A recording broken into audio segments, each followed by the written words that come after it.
Right. This meeting, okay, calling to order the meeting of the West Newbury Selectboard for Monday, February 2022 at about 6:05 p.m.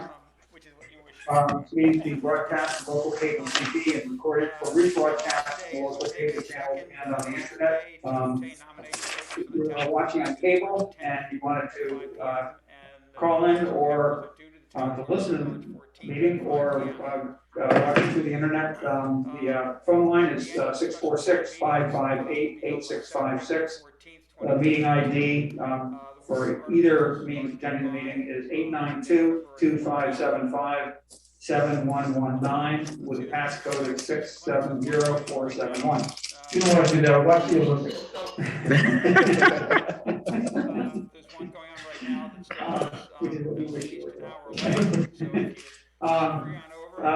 Town election day is Monday, May 2nd. Last day to obtain nomination papers for the town clerk is March 10th at 5 p.m. and the nomination papers are due to the town clerk by March 14th at 5 p.m. The annual and special town meetings will be held on Saturday, May 14th, 2022. The warrant articles are due by Monday, February 14th. Let's see, there are regional vaccination clinics. There's one going on right now that's still there's one going on right now that still has at least an hour left. So if you scurry on over, if you would like to get the vaccine tonight, you've got time. There is another one, I believe, next Monday, which will be Monday the 14th.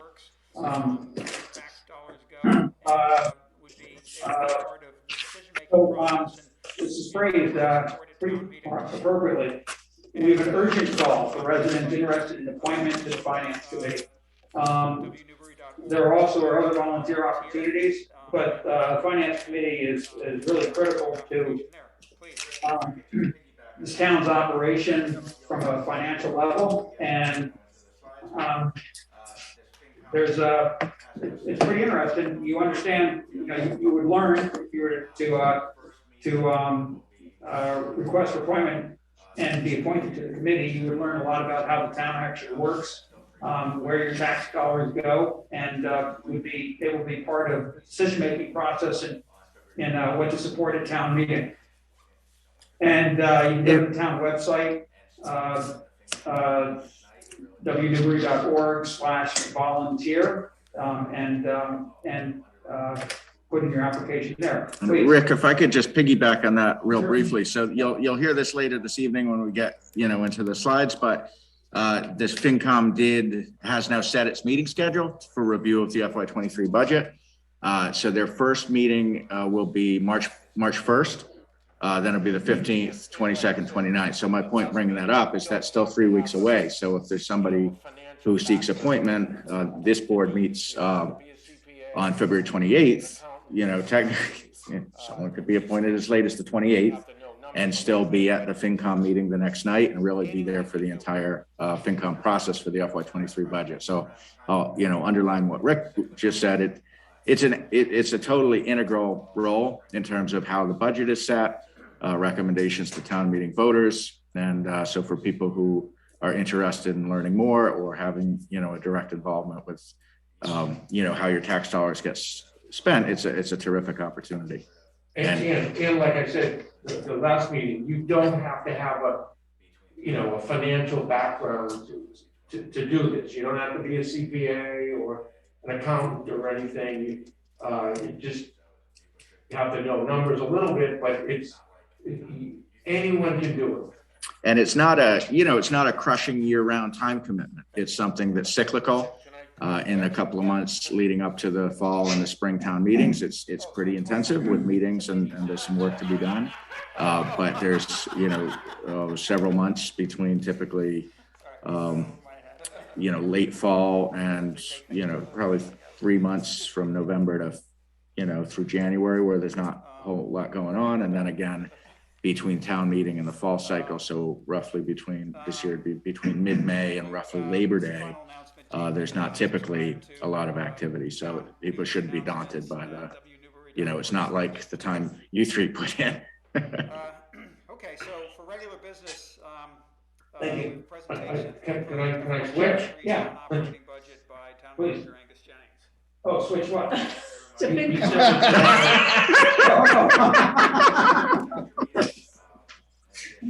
Sorry, went right over my head. Then they take me to look over my head. I'm hoping you don't.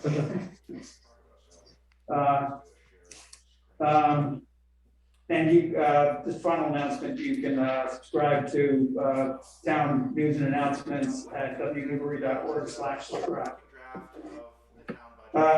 Okay, so for regular business, we have a presentation of the proposed FY23 town operating budget by Town Manager Angus Jennings. Okay, thank you very much. And I really appreciate the board making the time for this extra meeting, in addition to, you know, your normal meeting last Monday and again next Monday. So I think it's terrific to have, you know, a dedicated meeting to review what we have to talk about. So let me just do a share screen here. Great.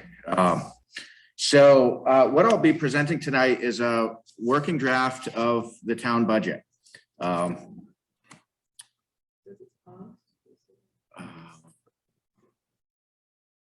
see.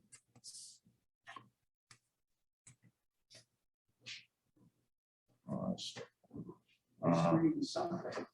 Your screen sharing is paused. Okay, let me see what that's all about. It's weird because I'm on a, it's showing me a different view on the here than it is on there.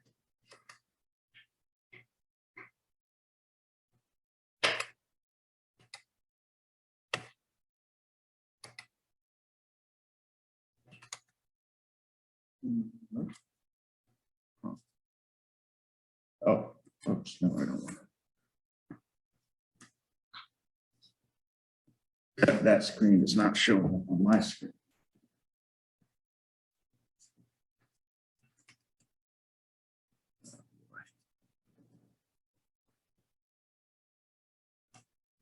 So expand that image.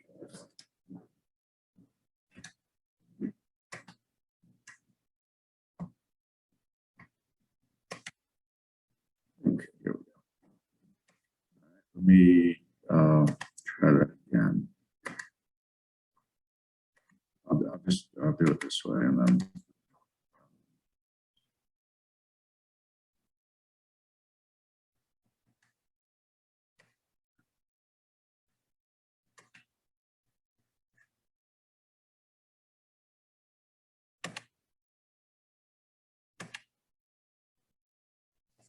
Is that, okay, is that coming through, Stephanie?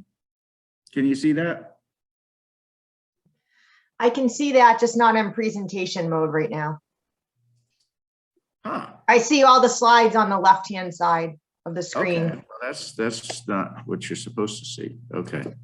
Not that there's, well, let me see. I think if you just click from beginning, Angus, under slideshow, try that. There you How go. about that? Yeah, There we thank go. Okay, great. All right. Okay. Good. So perfect. Okay. So tonight I'm going to present a working draft budget. This incorporates all amounts and staffing proposals as submitted by department heads and by boards, commissions, or committees, which throughout the slides I'll refer to DHs and BCCs just for shorthand. So under the Town Manager Act, the Select Board shall review the annual proposed budget prepared by the Town Manager and make changes as the board deems advisable. The manager shall present the budget, which incorporates the changes of the board, to the Finance Committee in the town meeting. This is the same language that's been in, you know, since it was adopted. So obviously this is the first time you're, as a board, seeing these numbers, and I'm not looking for specific votes or actions tonight. Obviously that wouldn't be fair. You're just seeing this for the first time. So my goal is to establish baseline information for the board to provide input and direction for my continued refinement of the manager proposed budget. And I'm just going to back up and just expand a little bit. So in the past couple of budget cycles, I've typically presented a proposed budget. And then fairly shortly after that, it's kind of the FinCom process has started. And this year, for reasons that we'll get into, primarily driven by numbers, I want to make sure that what goes to the FinCom is not just my budget, but that reflects, this board's endorsement. So there's a lot of moving parts. And so tonight is kind of like a soft opening, if you will. And then a week from tonight on the 14th, you'll have, had more time. And I have a whole lot of backup in my 3-ring binder here. So it's kind of more of a iterative process, if you will. So. Just a clarification. Yep. This represents exactly what the board's asked for. Correct. So This is not what I'm endorsing, and that's the thing. So when you get and you see the spreadsheet in front of you, there's a column to the right of that with the town manager columns. I didn't print that because some of those are filled in, some are not, and that's where, for instance, I don't want to, come out and say, yeah, actually, it's numbers driven. So we'll get into that. So I wanted to just briefly recap the board's policy direction for the budget for FY23. This is all in shorthand, and you have it in front of you. So the first one was that the proposed operating budget is to limit the, that's a typo. It says tax increase, it's not. It's to limit the bottom line increase to no more than 2.5%. Not including education and not including the middle high school project. The second one's take into account any COVID impacts. Third is clear and transparent budget process. The fourth is to continue a multi-year strategy of basically managing the school stabilization fund. The next one is to have a budget process running concurrent with the capital improvement program updates, as well as FY23 proposals for expenditure from capital stabilization. In parallel with that, to continue review of capital and expense eligibility for ARPA funding, the federal funding. The next one is to continue to consider and to expand consideration of opportunities to regionalize some services if that can be achieved while maintaining or enhancing levels of service. Next one is anticipation of the wage and classification study, which is underway with the Collins Center out of UMass Boston, to appropriate funds, whether within the operating budget or as a separate article, to allow for wage adjustments as found to be appropriate based on that study. Next one is to ensure adequate staffing structure for administration and finance operations, taking into account active special projects. The next one is, and we put this in every year, is to invite departments, if there are impacts of new regulatory mandates that drive their costs or staffing needs, to articulate that within their budget proposal. And finally, to specify the authorization to expend funds, which is simply that for each line item in the budget, it's clear who is the responsible entity who directs the expenditure of those funds. Some of the budgeting dynamics for the FY23 on the staffing side is, we've continued to, try to get the capacity to match the work demands in the finance administration side. And when I say that, I'm referring to my office, the finance department, the select board office, and the town clerk offices. I have viewed those not entirely, but somewhat fungible. It's kind of like we're all, even though there's different offices and different staffing structures and different statutory responsibilities for different of those offices, they're all, in my mind, kind of finance administration. Conservation, and we'll elaborate on each of these, but one of the dynamics there is this will be the first year that we're specifically budgeting for the regionalized agent position. That's something we entered into the contract over the summer. But this would be the first time that we're actually budgeting for that. So that does have an impact that you'll see because we have to budget for the gross cost, which is going to be a little bit confusing because it will appear to be a huge increase. We need to not just remind ourselves, but in our presentation of this as we go forward, make sure it's clear that that's a net, there's a net cost because we do get revenues from Merrimack to offset that. Just on that, so, because I'm gonna forget. Yeah. So Angus, how is the plan on us getting reimbursed every 6 months? It's quarterly. Weekly? No, it's quarterly. We prepare a statement based on the prior quarter's actual expenses. So they send you their, let's see. So within the payroll, we each time sheet, the Merrimack hours are signed off by Merrimack and the West Newbury hours are signed off by West Newbury. And then my office keeps a running tally of what the actual hours are. And then we apply that formula to the cost share. And then we submit a statement to Merrimack quarterly and they reimburse us their share of funds. In planning, that's a dynamic because, both on the wage and the staffing, that's something the planning board's taken a position on. The wages there. Police, obviously, with the hiring of, knock on wood, fingers crossed, hiring of a new chief, once all the I's are dotted and the T's are crossed with wire. That's a significant dynamic in budgeting for that department when we don't, formally know what the wage is going to be. Fire, obviously very similar with, what's going to be the administration of the fire, with the change of Dwyer's role. DPW and buildings and grounds, there's some proposals on both wages and staffing structure that need to be considered.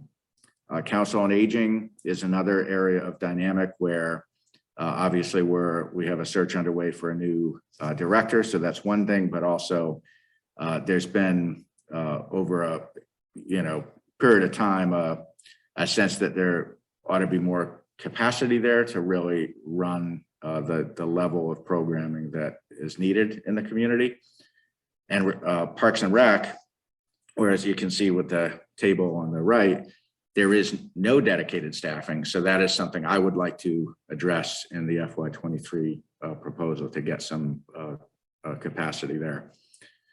With library, there's some dynamics there, both to do with wages and staffing levels that have been brought forward by the Board of Library Trustees. And then in water, while that's not part of tonight's presentation, because I've kept this limited to the general fund, not the enterprise fund, but that's a significant dynamic with the anticipated turnover of the water superintendent during FY23. And then finally layered on over all of that is the Collins Center wage study, which is running basically on a parallel track. So one of the key directions from the board was to call for a budget increase not greater than 2.5%, not including ed. 2.5% of the FY22 non-education budget is just short of $200,000. Every year we do make a projection of new growth because that's money that can be absorbed without impacting the current taxpayer. In the past, up until the current FY22, the board had set a direction based on the estimated tax impact.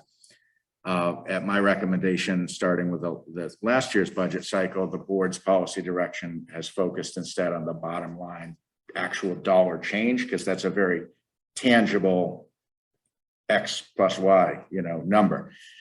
The tax impact relies on assumptions of next year's assessed values, next year's new growth, next year's non-tax revenues, and you can get to a pretty good estimate of tax impact, but it's layers of assumptions. And so I felt like it would be, cleaner if the board just said bottom line target in terms of growth, percentage wise. But I don't want to forget, or I don't want the board to forget, that we do every year get some amount of new growth revenues. So that is a way that you can expand the operating budget without impacting the current taxpayer. When I run a 5-year average of new growth, the number I get is more like 168,000. And in the past couple of budget cycles, we've used, the 5-year average, but I've been working with Christian on this, and both, the last 2 years have been somewhat higher, and that's been partially driven by Drake's Landing. There is no significant development in the pipeline right now. So he thought that a more conservative 150,000 would be a better assumption to make this year.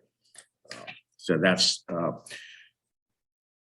we also every year take a look at local receipts and whether we think those are going to increase in the subsequent year, because that's another way of, every dollar we raise through excise tax or payment in lieu of taxes or rental fees or building permit fees, all of that stuff, every dollar offsets a dollar we don't have to raise from the taxpayer's pocket. We're not, Stephanie and I have been working on this. We don't see anything in the numbers to suggest that there's going to be any appreciable increase in next year's non-tax revenues, and we want to be conservative on that. From FY21 to FY22, I believe the increase was $34,000 that we projected for FY22. So there could be some additional amount, but I don't want to assume that or build that into our assumptions. Did we recently redid our building permit fees, correct? A couple of summers ago. Okay. Yeah, and the revenues have really, the numbers are very good. It helped. Yeah, it made a big difference. Okay. Yeah, that number is usually north of $200,000 a year. Obviously, it varies, year to year, but I may even have that. But yeah, that was a very very good move. Yeah.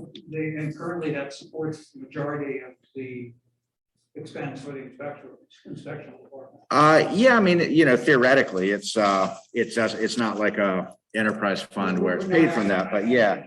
So inspectional services, current year budget is about 142, and I'm looking at license and permit fees, which that's aggregated. That's going to be building permits plus planning board fees and so forth, but it's overwhelmingly building permit fees. Yeah, talk licenses too. Yeah, that's all rolled up. So the 5-year rolling average on licenses and permits is almost 216,000. And the kind of recommended way to project revenues is to take the 90% of the 5-year rolling average, so that you're not, so that you're incorporating some conservatism. So 90% of the 5-year rolling average for licenses and permits is about $194,000. And so Archie, I'm looking at the actual, and so I'm just going to read off some numbers starting in FY17, 175, FY18, 156, FY19, 253. Whoa. FY20, 267, FY21, 227. So you can see that, like, That was all Drake's Landing. Well, but I mean, there was a big bump, the 3-year bump was probably Drake's Landing. yes, I think it was, but also the work that the building inspector did back in that summer of 2019. Okay. Really. But Whetstone was going before that, so. Okay, Yeah. so maybe just So reflect the increase helped. Yeah. So if you buy into what I've presented about kind of adding an estimated new growth amount to that bottom line, if you just look at the bottom line and say it's got to be limited to 199,000, it's going to be very, very difficult. If you add in that we assume we're going to get about $150,000 new growth, that brings us to about 349,000, which is basically the target to limit the growth in non-education expenses for FY23. So now I get to the numbers. Any questions before we get to the numbers? I have a very general question. Okay. Just, so you talked about receipts of permitting fees. That's not accounted for at all in the requested budget. It's not, and this is something that's changed since I've put more of a spotlight on that, because it is absolutely integral to how the tax rate is set. And Archie's got, I think, probably the longest term view on this. And so I don't know if maybe in the old days, if they also did that. I know finance director, it's very typical. You're always looking at your non-tax revenues. They're not specifically budgeted. It's not something that you vote. It's something that with the tax rate recap that Stephanie and I have to provide an estimate every fall to DOR of what we think they will be for the current fiscal year. And we do that, you know, based on like 90%, or if we have qualitative information to know that something is going to be higher or lower, we would incorporate that into our projections to DOR as part of the tax rate recap. If there's any variance in your numbers above, I think it's like 5%, it might even be lower, DOR is going to require that we provide documentation to back that up. We can't just be like, you know, fingers crossed, you know, everything. So it's a pretty, it's a, you know, pretty closely scrutinized. And, you know, let's say we were to over project non-tax revenues, you know, the bottom line impact of that is it eventually would hit your free cash. So you don't want to get in that situation. So the draft budget, the aggregate budget by the department heads and the boards, commissions, committees would increase the expenses by almost $416,000, which is about 5.2%. So to bring the bottom line within the target, I need to find about $217,000 from these numbers. So my goal tonight is to walk through this in you know, a little more detail broken down by you know, section of the budget, and get some direction from the board on what your expectations are for the budget that I you know, bring forward you know, for next week. So that does not include the new growth. Let's see, 415. Is the new, Oh, right. Yeah. So yeah, the one that hard copy that I gave you should account.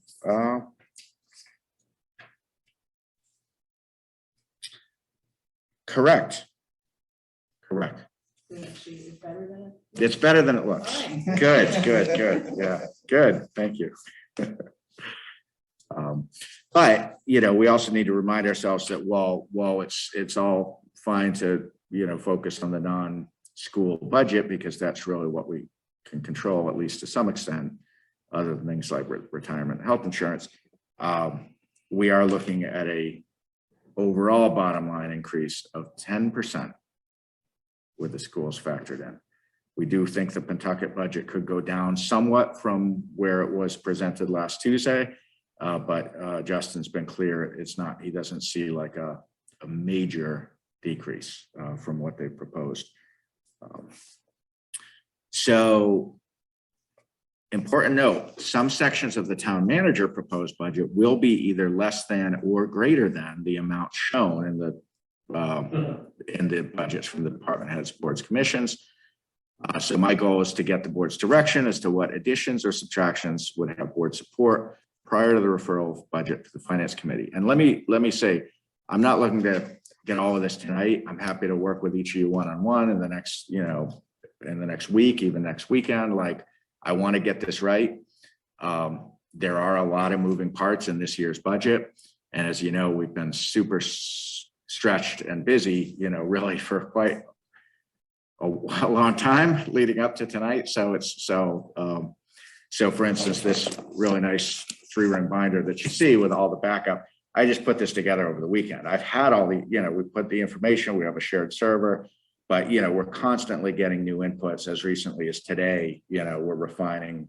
We actually got some very good news today because we've been carrying a budget increase of 8.5% on health insurance premiums for next year, based on the advice that we got from Maya earlier this year. They typically vote the rates in mid-February, so we were able to get a better estimate. It's more like 3.7%. So that made a huge difference. I just got that information today, or like the health agent was able to, I noticed that the number in their initial proposed budget on the monitoring for the steel landfill was, there were consistently some turnbacks. So I said, are you, what's behind this? Do we really need this? And he was able to trim it by about $1,400, not a huge amount, but we're constantly trying to sharpen our pencil. So just with any budget process, it's a dynamic process. So with the my insurance, 5% of what roughly what's the current number? So we have in the current year's budget, about 410,000. Okay. And So that represents about 20%, 20% or $20,000 less, and roughly. Yeah, it took about 23,000 off of what had been in my budget through yesterday, and then I made that adjustment down. So you see a bigger increase in here, 68,000 on health insurance. Really because, partly obviously by the rate changes, but partly by actual changes in headcount, whether that's, new hires or people switching plans or potential new hires. I always, as you'll remember from prior budget cycles, I always carry some contingency in that line, because let's say, we hire someone new and maybe their predecessor, wasn't on health insurance and then they're on the family plan. That's a $24,000 delta. So you have to carry some contingency for those personnel changes, which are inevitable. I mean, the other one where we're conservative and people always say, why can't we get a tighter budget? Because you can't. Yeah, well, and I have, and we can get into this a little as the evening goes on, but I have a little printout of the large turnbacks for FY21. And most of them are either because of conservative budgeting, whether in the area of like waste collection and recycling, or fire is a big one where we carry the funds that we might need. So it's standard to have some turnbacks in those lines. But we have others where actually a lot of the significant turnbacks, in the assessing 32,000, police almost 69,000, dispatch 47,000, council on aging 24,000. Every single one of those is because of actual personnel, where things were positions were unstaffed for part of FY21. There was turnover. Maybe there's a workers' comp claim where someone's wages were partly paid. There's a lot of moving parts. So those turnbacks aren't a reflection of poor budgeting. They're part of the dynamic nature of, municipal budgeting. And actually we did, I'm looking at health insurance, there was almost 23,000 of turnback in FY 23,000. So I will say I have tightened up the health insurance budgeting to where I carry some contingency, but it's contingency building on budgeting down to the penny.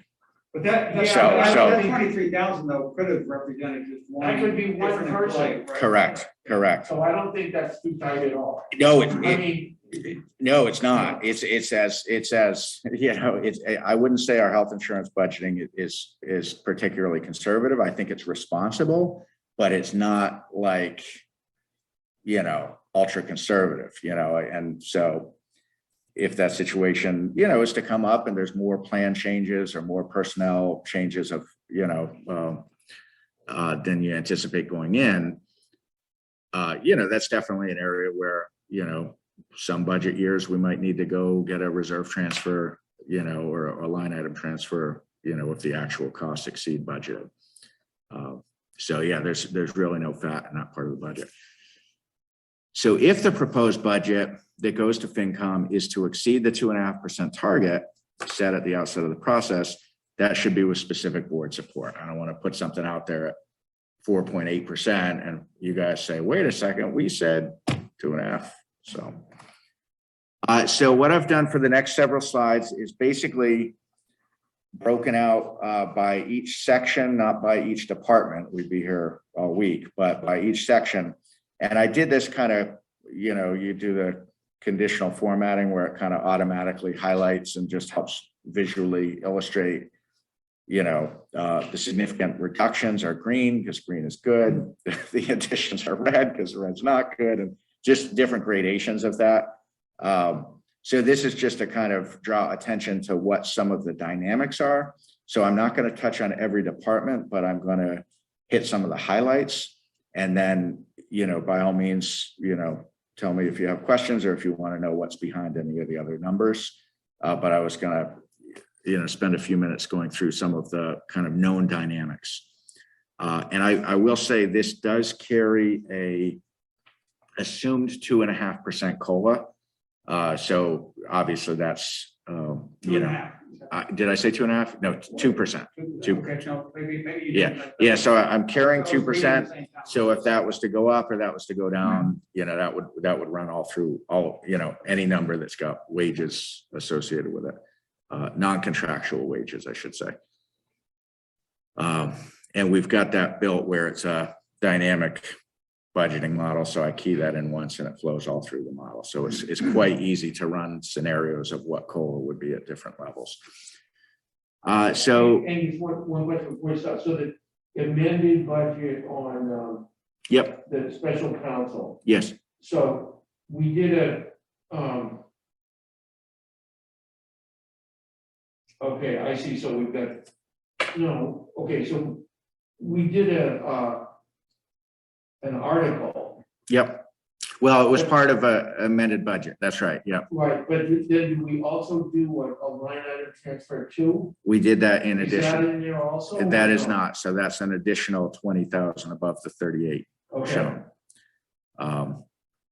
And that's okay. Yep, yep. Just wanted to- so we do have year-to-date numbers on all these. That's not part of what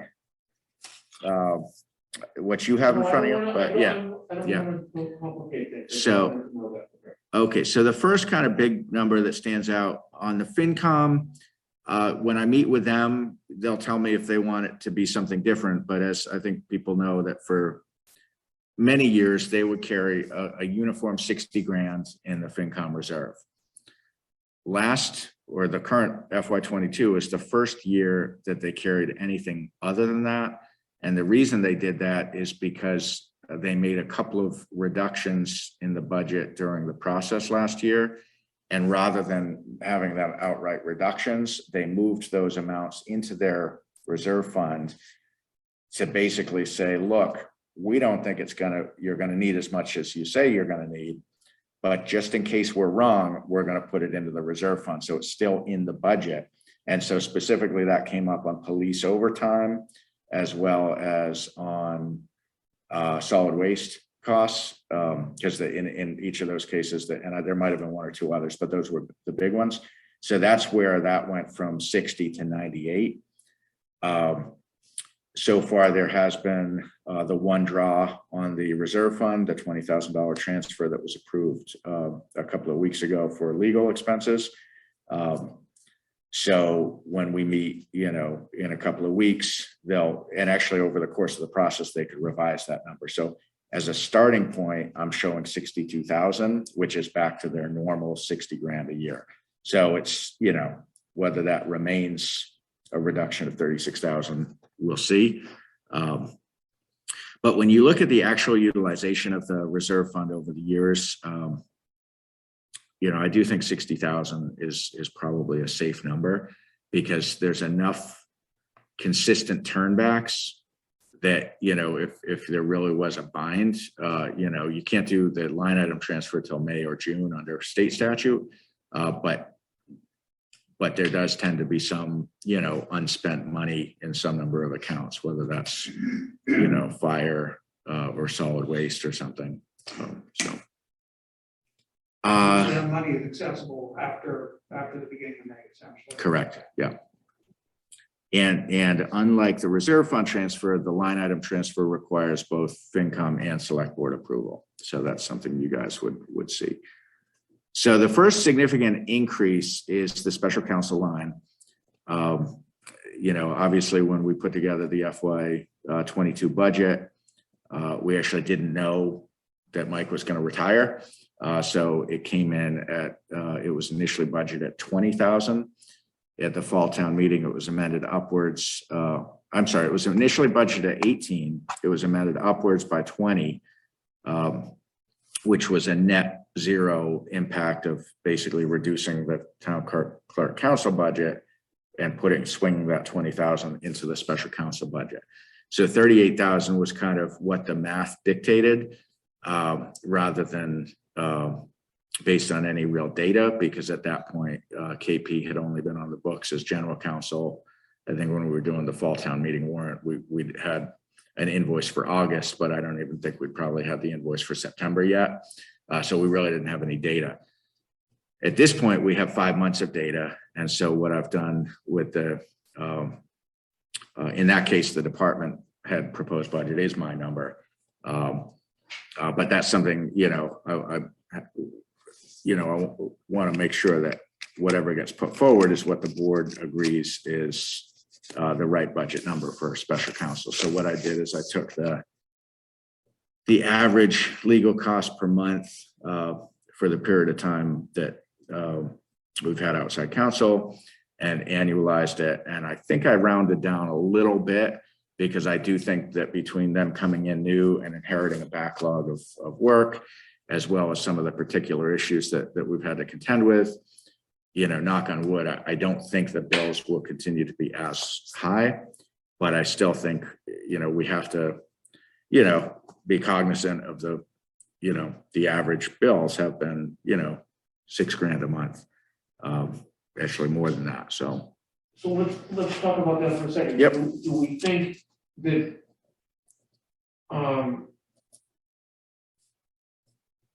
like we chewed up a lot of billable hours on a couple of personnel things?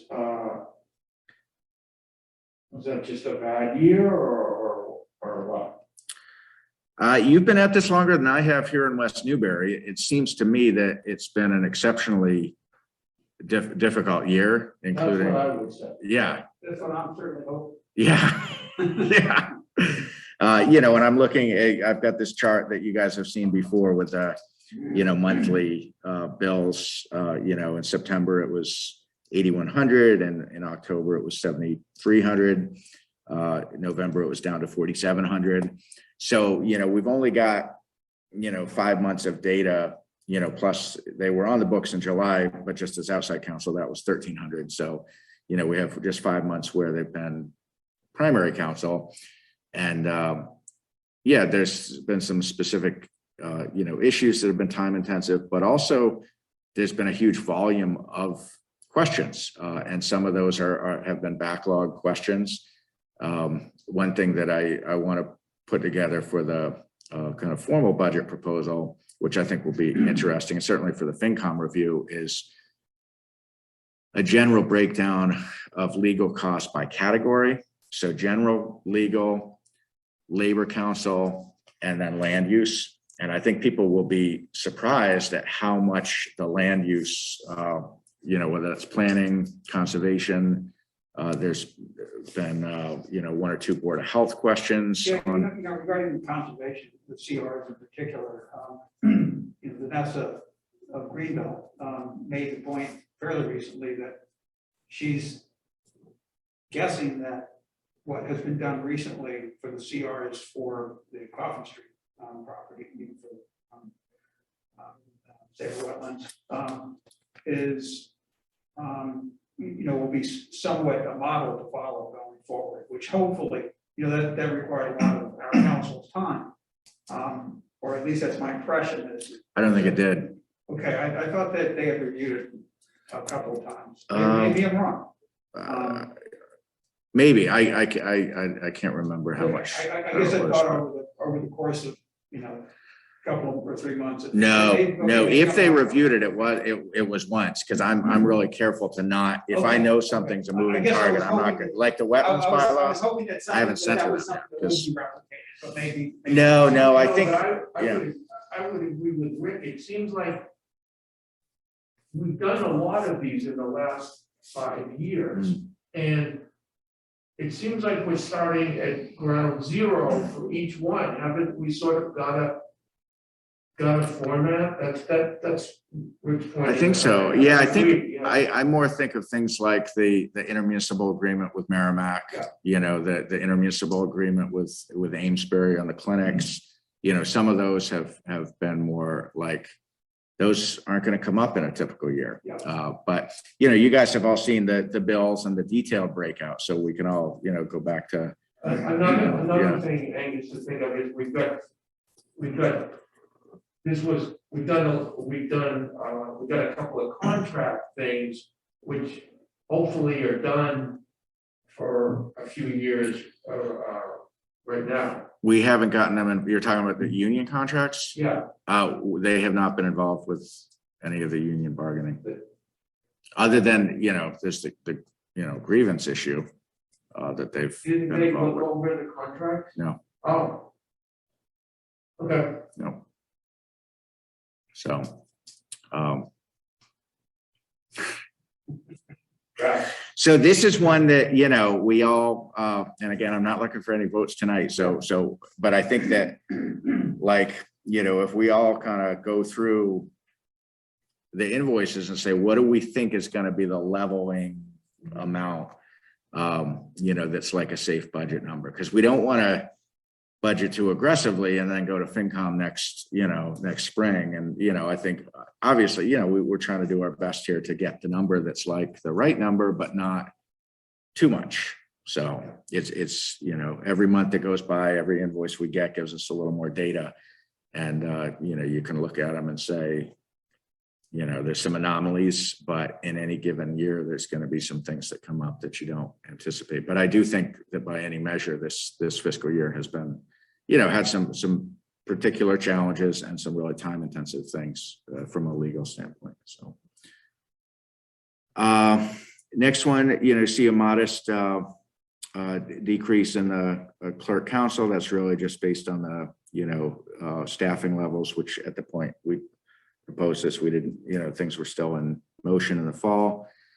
You are seeing an increase on the Board of Registrars elections. That's driven entirely by the fact that there being more elections next fiscal year than there are in the current fiscal year.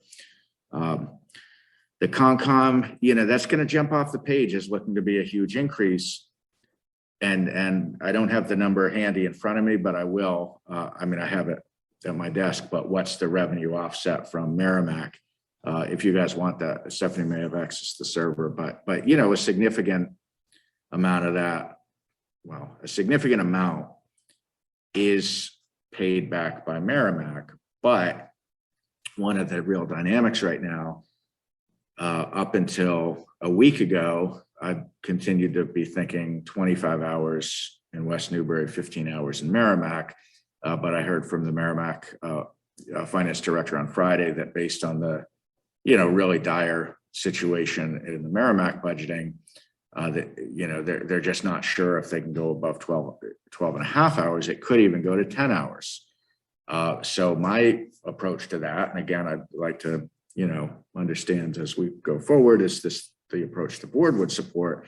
But my thought would be we would budget for 40 hours regardless, knowing that, you know, in parallel with our process, Merrimack will finalize this process, and we'll know at that point, is the revenue offset going to be for 10 hours or for 15 hours or for something in between? Are they, I mean, I'm just being cynical, but are they playing us? No, they really, there's work that needs to be done. I know, you know, the concern you have about making sure that we're not just saying it's, you know, 25-15 or 30-10, but in fact, basically subsidizing their operations. Now it's just a matter of, you know, they don't, you know, they're under more budget pressure with Prop 2.5, and they just don't have the levy capacity to, you know, to take on at this point, to take on the 15 hours at the increased rate, because you'll recall that the rate the agent was hired at was somewhat higher than they had been paying their former agent. So that's part of what's kind of squeezed them budgetarily. I mean, but we know what Bert was doing before, so was he doing, like 4 years ago or 3 years ago, was he doing 20? Yes, So how did they do that then? no, 20 here. No, but was he Oh, doing he- 20 Fine. there? What? He wasn't working in. Yeah, he wasn't working in Merrimack. Jay continued in Oh, Merrimack. Jay, I meant Right. to say Jay, Yeah. yeah. I meant to say Jay. So how many hours did he work in Merrimack? I think he was on the books for 15. It was At a lower difficult rate. Because part was technical and part was the admin. That's a great, I'm glad you pointed. Yeah, he was on a blended rate where he was getting paid one rate as agent and one rate as admin, which was highly unusual. I think it was just a budgeting. Yeah. I think you're right. So, And he was also at a lower rate. correct. Yeah. So why did he always work about Planning board, you know, the number you see is driven by two things. It's driven one by, it carries the wage rates that the planning board had proposed. It also carries 30, not 25 hours for the planner. So the compounding effect of the wage and the hours is a huge expense. So, and Is there any additional administrative support there or no? no, it carries the same It's strictly hours. that. Correct, yeah. Okay. That's There has- currently. That is, it's whatever it is in the current, yeah. 6 hours. Oh, one thing I'll just point out, so, oh, shoot. Okay. I made a mistake. On the open space committee, they had, oh, no, I have it. Yeah, no, I have it right. Yeah. So their typical budget's been $750. They brought in a proposal for $1,500. So, And that's to increase signage. that you're working on. well, they were non-specific. I was at the meeting. so Oh, just okay. anecdotally, Okay. just talking. Yeah, I mean, I guess, you know, my thought on that is that, you know, Wayne carries a budget for signage. I have an operating budget with not every dollar spoken for. I feel like if there are needs, especially something like $750, like we can find it in the operating budget. I'm a little leery of having more, you know, having money that's like it'd be one thing if there was a proposal to say, we want to do X, Y, and Z, and this is the basis of that. Okay, we can look at that. I would still probably recommend that be put in the DPW budget with just kind of like an earmark on it, kind of like we do with the tree committee. Because it gets more administratively messy, you know, when you have like more entities with budgetary direction. So I think it's kind of a policy thing of, you know, is there a need for the additional funds? And if so, what's the best place to house that in the budget? So right now it's carried as they proposed it at 1,500. And any questions on general government before we move on? So the Board of Assessors, why is that dropping? That is dropping because of reduced expenses. You bought something new last year. I think you're thinking of inspectional services that had to buy the plotter.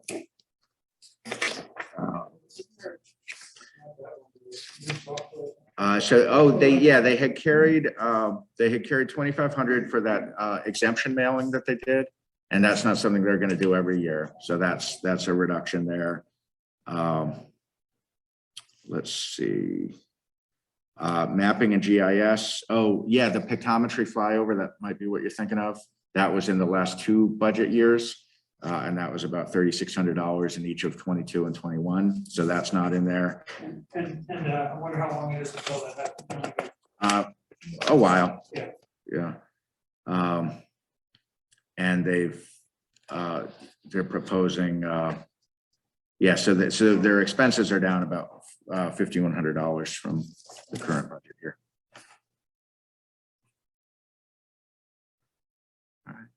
If, I mean, it's not a big deal, but if if Tom's not running for reelection, then if they have a new person, the training is about $1,000. Hmm. They have to go out to UMass and take the course, and I know it's maybe it's more now, unless maybe you can do it online now, but it used to be about $1,000 and you had to go out to UMass. Yeah, well, maybe that's accounted for. I mean, so what Angus came up with, there was $5,100 worth of stuff that isn't being repeated. And this is $3,000 drop, so it's $2,100 delta basically. Well, that's because of the wages on the 2%. Okay. So Okay. that would be the difference there. Okay. I'm looking at the training and education. They are what's embedded in this number is $4,000 for training and ed, which is up 500 from the current fiscal year. So the kind of net bottom line on expenses is a reduction of 5168. Okay, so public safety. There's a lot of dynamics in the police budget. Really, largely driven by wages and staffing. And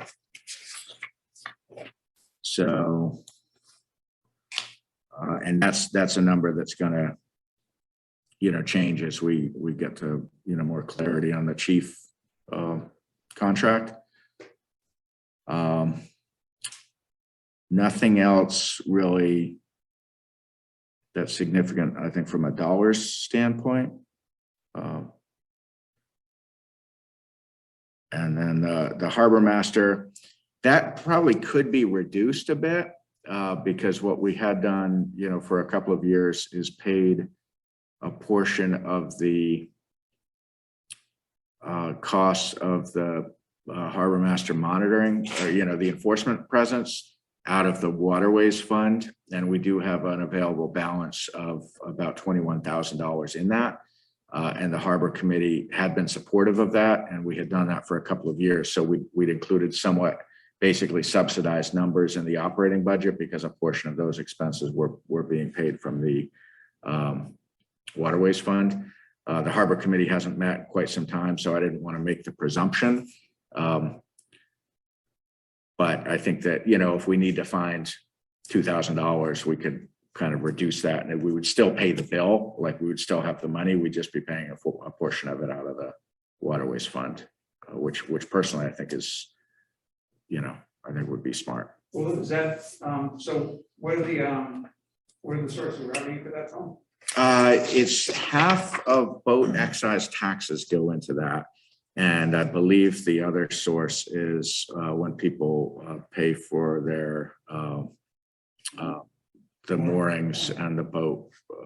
Yeah, I think the mooring fees and then half of boat excise automatically go into the waterways fund. Okay. So it is a recurring, there's a somewhat steady revenue stream. It has to be spent on, the 50% has to be spent on harbor master expenses. You can't put the whole excise tax into the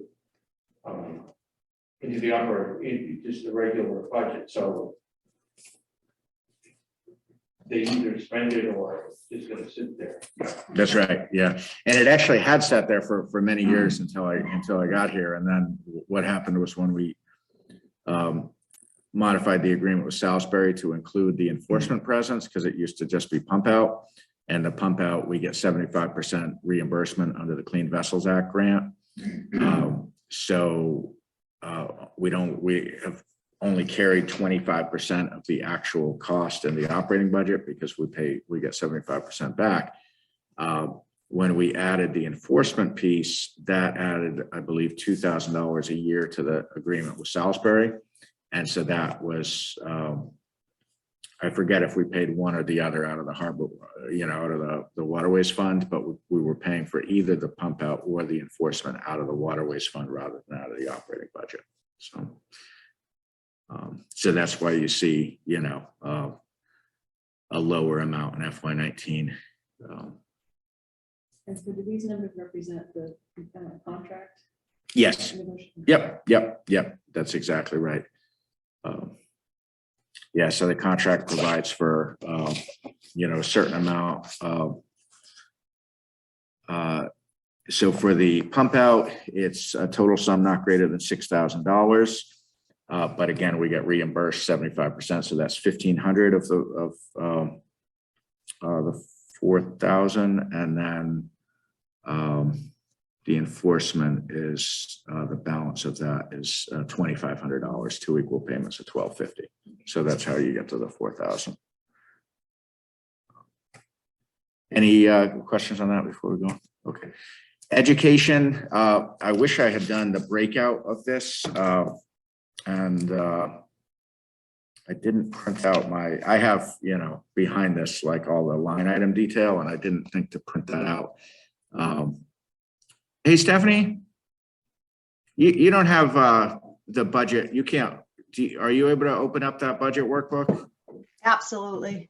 Okay, because I'd like to, kind of pull back the curtain on what comprises that amount. I can tell you that the enrollment in the Essex is 2. That's the projected enrollment. So that number is actually down a small bit from FY22. Whittier, we're carrying an increase of about 114,000, and that's based on the advice we were given from Whittier based on projected enrollment. So that represents about 5 additional students for next year that they anticipate beyond the current year. And then the rest of it is all from Pentucket. One thing that's, and this gets a little interesting. So what you're seeing is the numbers proposed by Pentucket. In the column with my budget, there's, if we're going to draw $397,325 from school stabilization, and I, kind of go back and forth with Stephanie on the accounting of how this works. I would like to reduce that from the operating budget, because if we're paying it from stabilization, we don't need to raise it twice. It's really kind of a mechanical thing of whether you pay it and then reimburse and it shows up on the revenue sheet side, or whether you actually reduce the expense budget by that $397,325. I favor the latter because it's clearer to the voters. I really do favor it. It's just a matter of, we got to get the language right, because the article language refers to transfer. And So I have a little bit of an update on that. Oh, good. Okay. For MGL section 5B, I think it's chapter 40 something. We actually cannot we can have no direct drafts out of any stabilization account, just like same with capital. We have to have the vote at town meeting and then transfer the funding as a source of funding to where we're paying out the debt. It's just part of MGL. We can't pay out of stabilization accounts, just like we can't pay out of the reserve fund for the general fund. It's the same mechanism. Okay. Yeah. So it's we'll keep working on that, because I really like reducing that number. But yeah, thank you, Stephanie, for doing that additional research about that this morning, because it was. But whether but also that's a 2/3. And the budget as a whole is a 50. Correct. So you can't assume that it will pass. Right. And I think what we did last year, am I remembering that we actually put it before the budget? Yes. Yeah, because, and if it hadn't passed, we would have had to put it back into the budget. Right. So anyhow, that's kind of a work in progress in terms of the accounting side. That's what we did last year. Yeah. But whether it shows in the expense budget or not, if that 397 is appropriated, or is, authorized from stabilization, that does, reduce what you have to raise by taxes. So but what you see here is the gross number. It's not the net number. In my budget, which is in the hidden column, I'm carrying the net number. I got to keep haggling with Stephanie on whether she'll let me get away with that. But I think it's clear. It's a matter of whether it meets, in Maine, we could do it, but. It's just a transfer in and out. Don't worry, we'll get it squared away. We need the voters and the taxpayers to understand, and so when they see these, 14% increase in education, and it's, it's a lot by any measure, but if you could back out of that almost $400,000, it is a noticeable difference. And it reinforces the idea of putting money in the stabilization fund, Yeah, to pay for long-term stuff. that's right. So, so that's what's driving things on education. The next milestone in the school budget process is a week from tomorrow. February 15th is the next school committee meeting. So, if you want to get more hands-on with that, process and what's driving their costs. I know, I've sent you guys the slide decks with some of the background and some of the comparables and so forth, but that's a huge cost driver this year, obviously. Did they mention, does anybody know what does, in the cost allocation for the operating on Kentucky side, what West Newbury's percentage of the enrollment? Is it the same as it's been, or is it changing? I have all the sheets, but I'm not going to be able to put my finger on that right away. Let's see. So looks like based on, It's usually about 25%. it's 26.6%. If I'm reading this correctly. It's showing a per pupil assessment, actual ratio. It's showing Groveland at 38.3, Merrimack at 35, and West Newbury at 26.7 roughly. So, and I did leave a copy in the select board office of the binder, so you can go through that in all of its excruciating detail. But I take, they do like the sheets that you'll find in the front there. These are really what, that's kind of the numbers that I key in.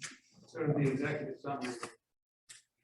Yeah, without all the, all the reasons, but that's what the numbers are.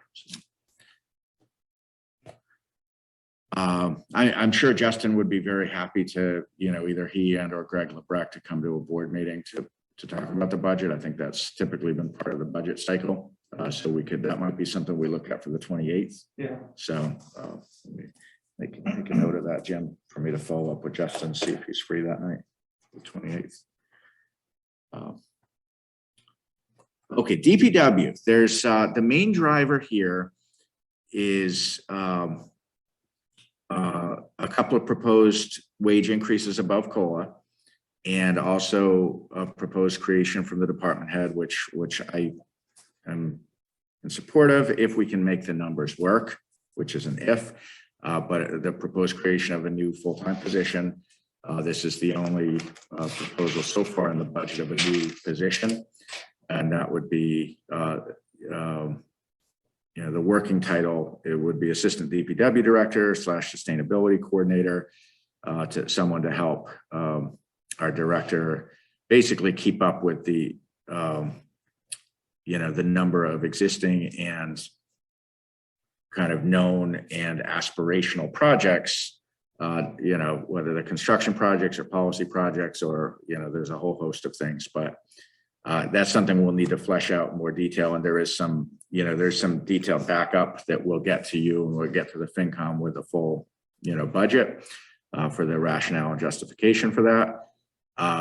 But that represents about 70 grand of the $105,000 increase that you see.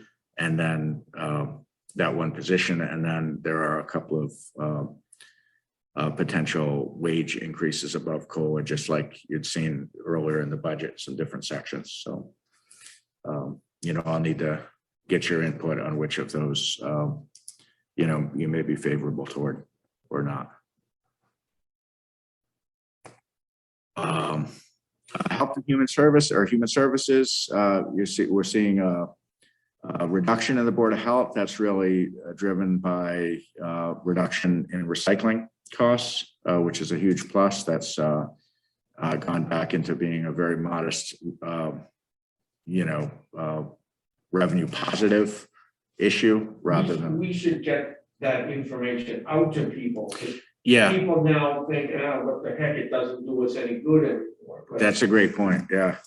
so when people realize actually, it's no longer a drag, that's good information for people to know, yeah. Yeah, it's interesting, looking at that information, Angus, that question that I posed yesterday, that Jane got back to me on today. I was looking for tonnage of solid waste and recycling.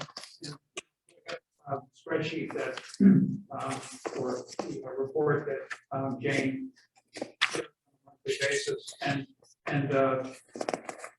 so looking at the fluctuation, it's mind-boggling how significantly the cost or benefit or value of recycling has changed and still seems to continue to fluctuate. So is this just less of a bad thing, or now it's actually in the black?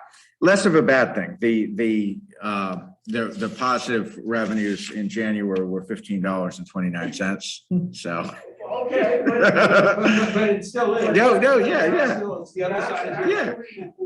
Yeah. Before we were paying $20 a ton more to recycle than we were to take trash. Right. So, yeah, and the point is, as you noted, is that that needs to be made more public so that people realize it. From a financial standpoint for the town, it really does make sense to recycle everything that is valid. So actually it did for the past. Yeah, it did. It had become a huge cost driver, but now actually it's, now the market's correct. Yeah, that's very, that's. Companies in the US are actually learning, they're in the business now of handling recyclable materials and making, new products out of them. That's good for the country. Sure is, yeah. And it's interesting, this report shows the actual tonnage on recycling went from 464 tons is that a multiple? Is that, yeah. Anyway, 464 in FY19 to 430, and then back up to 444. So it does seem like in FY20 there was a significant drop off in recycling, unless there was a drop off in consumption, which who knows with COVID. But Yeah. anyhow, it's interesting that it kind of went down and started. More because everyone was just sitting at home getting stuff from Amazon. Yeah. All the cardboard boxes. I think everybody was saying it in the garage, to say the prices go back up. So does this include pipe state dumpsters or recycling there? Or is that Yes. separate? Yep. So that's good. The Council on Aging, this one is very much, a draft number. It's something that Teresa put together back, before she left for Hamilton. And so I think, we don't know what the, salary will be for the new director. So that's something that's similar with our police chief situation. We'll get to a better number, basically concurrent with the budget process. There is one other. That's a big number, big difference. I mean. Well, it is. So that's part of it is, I think, budgeting based on what may be offered as salary versus what was actual salary, but there's more to it than that. And I want to explain this a little bit because it's not dissimilar from it's somewhat similar to the conservation agent situation in terms of, gross costs versus net costs. Because one thing that Teresa had done, I think for many years, certainly for as long as I'd worked with her, is I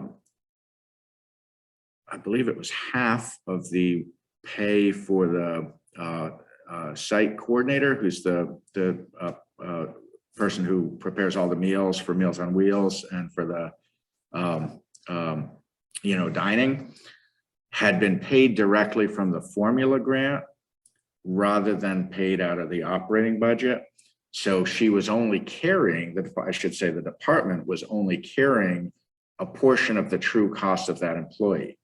And then that made things a little more complicated on payroll because things were getting paid from multiple sources. But the point is, the budget that you've seen over the years from the COA hasn't carried the true cost of the staffing because we do get a formula grant and we can count on that money. We know we're going to get it every year. So, I've never been totally thrilled with that approach. I would rather budget the gross expense and then key in the revenue on the other side. And so with this budget, that does do that. So it carries the full cost of that 15 hours a week for that position. It's not a new position, it's not expanded hours, but it's going to appear on paper to be a significant increase. It's not as significant as it shows. That formula grant money that isn't being used, that goes into general fund then, or where does that go? No, it can be used for other COA things like mailings and programs and things. It can be used, and Stephanie, correct me if I'm wrong, but I think it can be used to offset the expenses of that. Is that right? Yes, that's correct. There's a little budget that's put together every year that's sent out for the grant on that, on how the funds will be expended. So even if So where does this grant money come from? the Executive Office of Elder Affairs. Okay. And so, Stephanie, even if that position is let's say starting in FY23, that a portion of the wages are not paid directly from the formula grant, can some of that formula grant be credited toward the town revenues to basically reduce the net cost, or no? No, the Okay, revenue has to stay within the grant. We can't move funding over, unfortunately. okay, so similar to what I said a couple of minutes ago about the harbor and the waterways fund, Correct. we make a decision to reduce, kind of go back to how it's been of reducing to the net cost for that position, and then just basically earmark a portion of those formula grant funds to pay the balance. Correct. Do that. So that's something that could reduce that number, several $1,000s. I won't venture a number, but Stephanie, do you have at the top of your head what the annual revenue is for the formula grant? I don't. I can look it up and get right back to you though, Yeah, if you want. for some reason, I think it's in like the $7,000 or $8,000 range, but maybe it's more than that. I do think it's important that, some significant amount of that formula grant go toward programming and activities and not, basically subsidizing an operating expense, but it is, it is a legitimate use of those funds. And that's part of what accounts for what appears to be a significant increase. Well, and those funds have to be used in the year that they're. No. Oh, okay. No, I don't think so. Or do, oh, no, they do. Do they? Do. Yeah, they do. Yeah. So we kind of want to make sure that, Yeah, that's a great point, Rick. Yeah, because you don't want to leave money on the table Right. So it's $9,960 roughly. It increases a little bit every year, depending if there's money left or available. it's under 10 grand currently. and okay, good. Yeah, so that's another one that's not quite as straightforward as it looks on the page. But I think that, knock on wood, we'll have a new executive director or a new director, hired and have that salary set, during the budget process. So then we can get down to a true number on that. So I think that's a conservative number. I think that's gonna probably not stay where it is. Veterans, the Essex Veterans hasn't formally voted the budget. So what I've carried is the kind of estimated number. The veterans agent tells me that, if the board votes it as proposed, it would probably go down another $1,500 from what you see there. The other thing that's always notoriously difficult to budget is the veterans benefits, because, typically those are very, the same year after year. But if you do have someone move in and they're entitled to benefits, that can become a significant cost. So it's important that. Well, I mean, that happened last year, was the last It year. did. before Somebody moved in, but then they moved And, back but then they out. moved out promptly. So yeah, because we had bumped up that budget on the, the expectation that that was going to be a recurring monthly cost. And then it ended up, I think we paid it 1 month and then the person, I don't know what the details were, but they didn't end up establishing long-term But the other residence there. thing is, we're gonna get most of the money back anyway. 75% reimbursable, right? Oh, and the payment of the benefits? Yeah, Uh, from the state. Stephanie, does that ring a bell? No, I'm not sure. Yeah, you might be right. I don't know. That's not something I've come across yet. So. Let's see. Next one is library. As you know, the library board's put forward a budget that carries increase in salary and wages, as well as increase with a new position. So that reflects the number that's been brought forward, not necessarily the number that would be in the budget I would propose.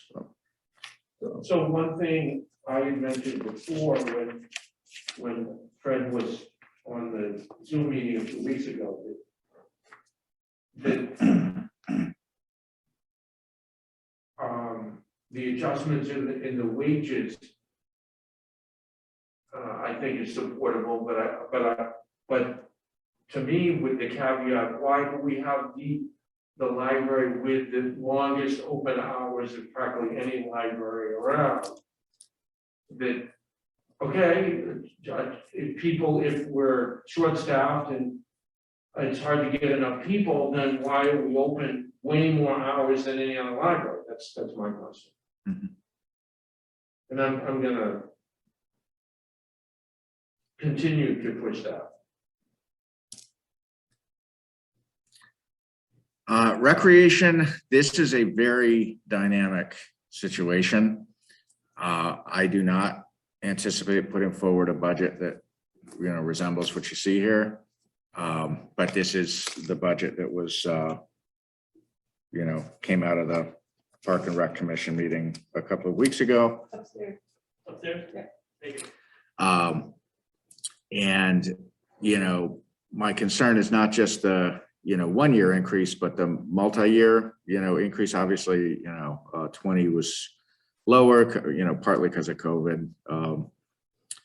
But the, Park and Rec does have different funding sources available to it, specifically the Park and Rec revolving fund. And I've been working with the commission for a couple of years now on,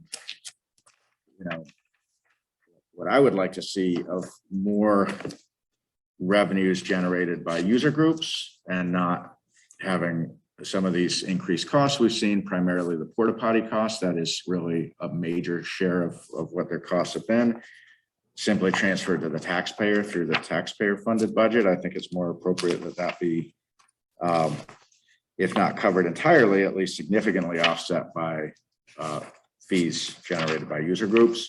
So that's something that,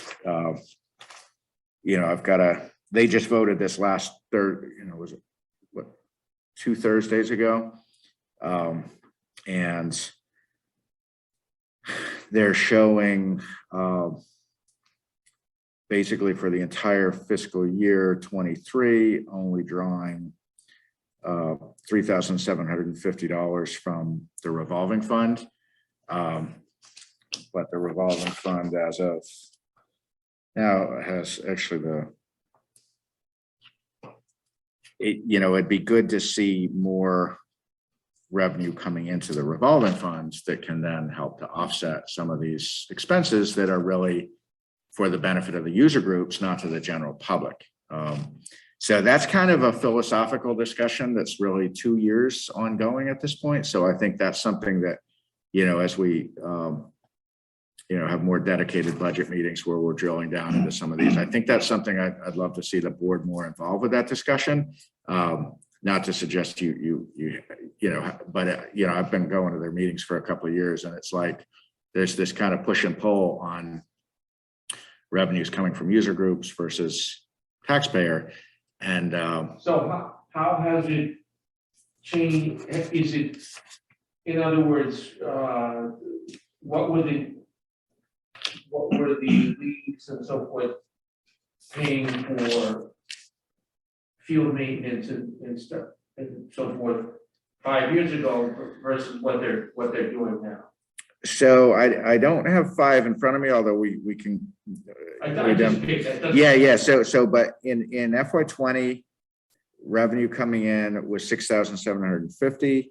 And I think that must have been entirely for the fall, But 2019. Well, that's my point, is 2019, that would have been for the fall season, anything from July 1st, 2019 through the fall season. It wouldn't have been anything for the spring season. So that was 6,750.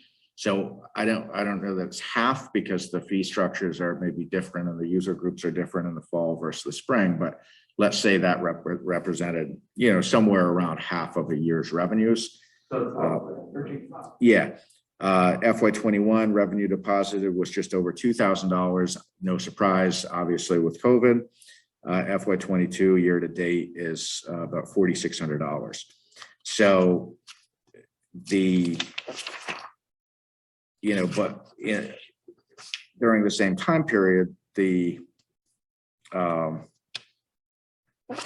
expenses have gone up dramatically because of the number of porta potties, Frequency and also complying with the requirement to have an ADA accessible unit, which is a cost, but it is a requirement. So I if we're going to do it, we need to comply, and those are more expensive.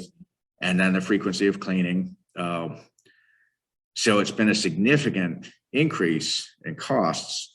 And I really think it's something that the community as a whole needs to make a decision of, do you want to see those costs borne by the taxpayer, or really not? It's not either or. It's what's the right balance between the two. So do they annually look at the fees that they're charging and increase them? That's a complicated question, because I guess my answer would vary depending on whether you say, do they like now versus did they over the years? Did they over the years? No. And that was one of my big concerns when I first started getting more involved with this, about right around when Tom Flaherty stepped down. That's when I kind of really started to dig into the park and rec budgetary structure. And, it was very kind of inconsistent. It seemed a little bit haphazard of how fees were set. User groups would be, sent a letter in the spring saying your fee for the season is X. Maybe it was $500, maybe it was $350, but it was like just a round number at one time. There wasn't any correlation to, whether your user group was, how many hours over the course of the season you were, it was kind of not in step with how, towns handle fees. So they did adopt a new fee structure in, I think it was just in July, just this past July. But that was based on hourly, but that became very messy because they didn't make clear whether that's based on reservation of fields or actual usage of fields. So, and again, keep in mind, there's no staff person. So but there was a lot of,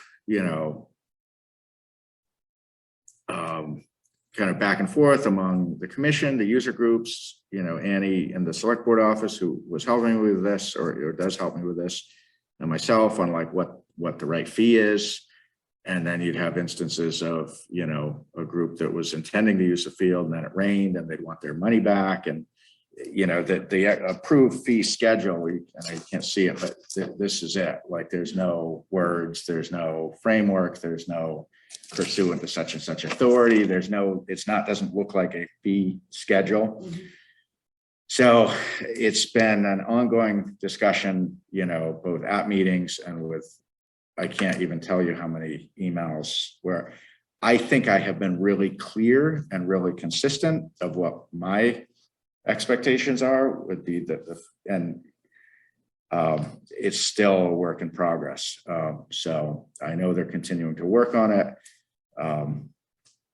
But There must be a model from other Oh, yeah. projects, yeah. yeah, there are. And that's, with the myrec.com, I think that's going to be a huge help because that can kind of get the fee structure like built in and automated. And, but it's going to take some time to build that out and get the language correct. And, I think in most towns, if you're reserving the field for use at a certain time, if it rains, Yeah, it's somebody else. can- right, exactly. Like even though you didn't get to use it, you still had the benefit of having the ability to use it if it didn't rain. So that's, and we're not talking about, I think their fees were set at $5 an hour. So it's not like a exorbitant. But that's a lot. Yeah. A lot of work. Yeah. Don't you think an annual fee for the, middle school lacrosse or whatever it is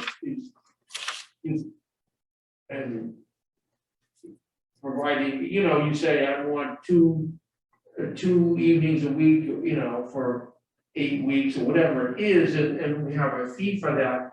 And like getting it down to like, oh, we left early that night, and I mean, that's getting. Right. That's too much work. It is. And that gets also to this issue of there not having been a staff person and how you'll remember me saying back in, August, there were times that Annie was basically spending her entire 22-hour work week dealing with park and rec field rentals and fees, which means all the other things that she might need to do, like there's no one to do that work. Like it's so that's part of why I do want to bring forward an FY23 budget. Ideally that both expands capacity in the Council on Aging and takes on some explicit responsibility for Parks and Rec, because even though I think the town was very, in my opinion, very fortunate for the terrific work that Tom Flaherty did over many, many years, once he stepped down, the amount of time that he was putting in as a retiree and was happy to, and isn't really a realistic way to run something that is, with the number of moving parts and a number of interested parties. And so, yeah, I'm looking at, this is right from the Park and Rec website. If you go to their, page on the site, fee per hour based on reserve time, Pentucket $0, West Newbury U Sports $5, U Sports $5, individual teams $5. That's unbelievable. And then it says other TBD based on request. Can you use that field for weddings?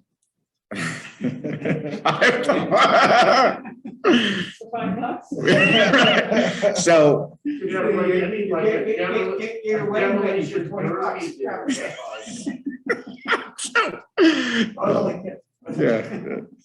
So I think this is one of the, this is a big, and part of where I'm coming from is, You can't hang a Dunkin' Donuts for $5. in my old job, we obviously had a whole different scale of operation of rec and pool of, $600,000 of annual revenue, a whole different scale, but it was also a very financially conservative part of the world in central Maine. And the rec department and the pool, and me as kind of we were under absolute pressure to make those programs revenue neutral to the taxpayer. That was absolutely a very clear policy directive of the council.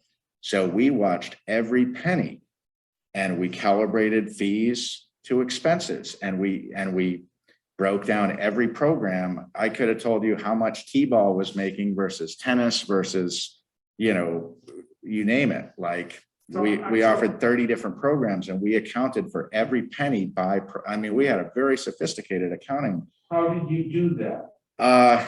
Well, it was, we had a chart of accounts that accounted for it. And it was a huge challenge when I got there. But that was part of why the MyRec platform was so wonderful, because you provided them all your chart of accounts and it's linked with your specific account numbers. So when, you as a parent are signing up your kid for this, that, and the other program, and you pay your fees, the software, it's all programmed on the front end. So the revenues are then allocated to whatever bucket. So when the rec director was doing the revenue turnover to the collector, you know, they'd simply print a really clean turnover sheet. And so they might be giving them, you know, $1,427.38. And the revenue, you know, the turnover report would break down to the penny where that was receipted. A parent sends a check in for $25. So 5 of it goes to the DPW from lawn maintenance and. That, How it, no, that it's funny, Archie, that you would have loved my counsel up in me. You think the same way as they do. That was something that, you know, there was one member who didn't feel it was a true accounting because we weren't breaking down to that degree of what is it costing the DPW to mow this field versus that because when I talk about accounting for all the expenses, I'm talking about, you know, all the rec staff and salaries, all the equipment, all the direct expenses. We did put in, you know, a lot of effort in the 3 years I was there to getting to exactly what you're asking of what are some of the indirect costs of how much of I don't the. consider that an indirect cost. In some towns, you know, there's actually cross charges where, you know, departments will invoice one another. You know, that wasn't in place up there. Just So that yeah. it would go into, like, this much went into, it's just a theoretical cost. Yeah. So, but no, that was a gripe of one of my counselors is he, you know, of course he wanted to, you know, fire the DPW and outsource everything anyway. So that was where he was coming from. So this is kind of off topic, but you know, somewhere in there, you said the town had a pool. I'm not advocating for you to have a pool, but where did the money come from to buy a pool? Yeah. And then to operate? I assume the operation of the pool was also covered through the same. That's right. But the cost of building the pool. It was not- given, okay. and this was, yes, one member of the council was like, you know, he just thought that was the worst decision the town had ever made to accept this gift, which obviously, you know, generated hundreds of thousands of dollars a year of operating costs. It is very costly to run a pool. And it was a wonderful amenity everywhere in central Maine, and it has zero entry where you go in with a wheelchair. I mean, it's a beautiful facility. A water slide, it's a really great, you know, birthday parties there. But it's not something that town or really any town would have built. Right. It was someone who was a very I just, every yeah. time you reference that. Yeah. It's like, So Ricky, you want to lighten your checkbook? Yeah, now the pool was donated and then, but the operating costs were I'm there. gonna go to Walmart and buy a pool. Yeah, so I think that rec number, is something I'm gonna be, continuing to look at really closely. So are there any other departments that the users are, or that the taxpayers are asked to pay for things that they're It's I guess water maybe, right? not really, because, that's where the indirect costs come in, where the water fund, cuts a check to the town every year, in theory to offset the percentage of time of general fund staff going toward water operations. But, just right here on this, screen that's here, one thing that our new interim council on aging director has pointed out, which differs from where she used to work in Andover, is they didn't charge people for lunches and things, but they would have, suggested donation. It was totally optional, but they would proactively give people the opportunity. If you want to pay $5 for the lunch, you didn't have to, but they generated money that way. And so she's, been working with the COA board on we want to be at least make some effort to bring in some amount of revenue for these programs, especially, looking ahead with the expectation that we're going to ramp things up and with post-COVID getting into more programs. So I don't know if that's similar. I think it's somewhat similar. It's a segment of the population that it's targeted towards. Yeah. Christine and I had this conversation about how much revenue Andover actually produced. Like it it was competitive, almost like if this program produced more, they would get more time in the rec center and things like that. Like I think it was like a 45s tournament, like they were like generated a lot of money.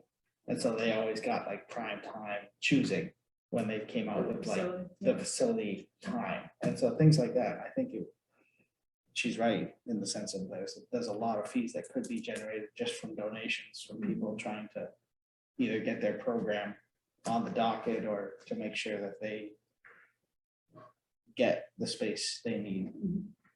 I do think there's some areas where we could, retool our fees a little bit. I know Jim's working on the fees in his office.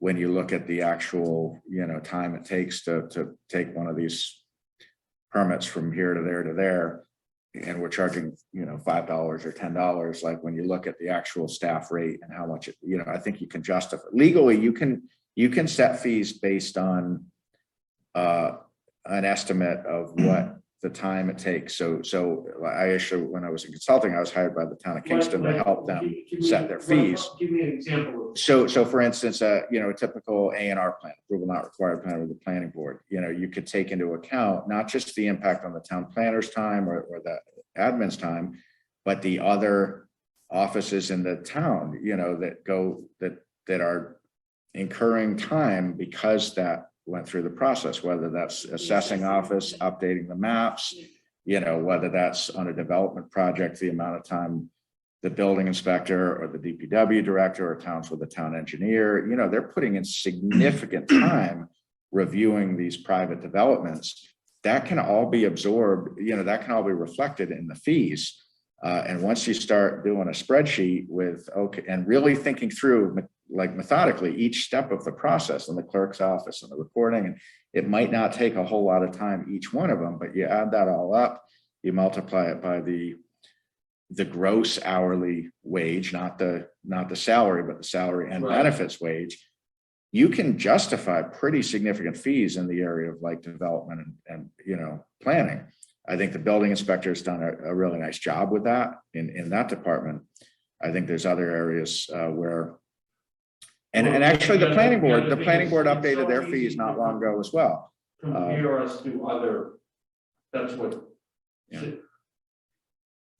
Sam did, like he knows what other towns are doing. So we can pretty easily see how we stack up against other communities. Yeah, and I think the facility rentals is another one where, those are pretty low when you look at the amount of time it takes, to not just handle the booking, but the cleaning and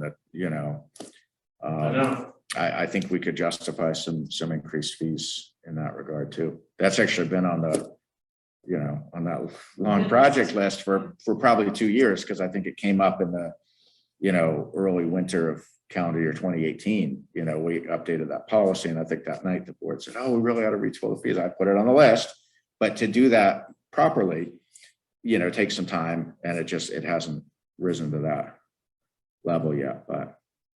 But yeah, theoretically, fees are intended to support, not theoretically, legally, they're intended to support those things that the town is providing, those services the town is providing that are to the benefit of the entity getting the benefit, not to the general public. There's not like a general public benefit to the availability of renting a meeting space that's benefiting that entity.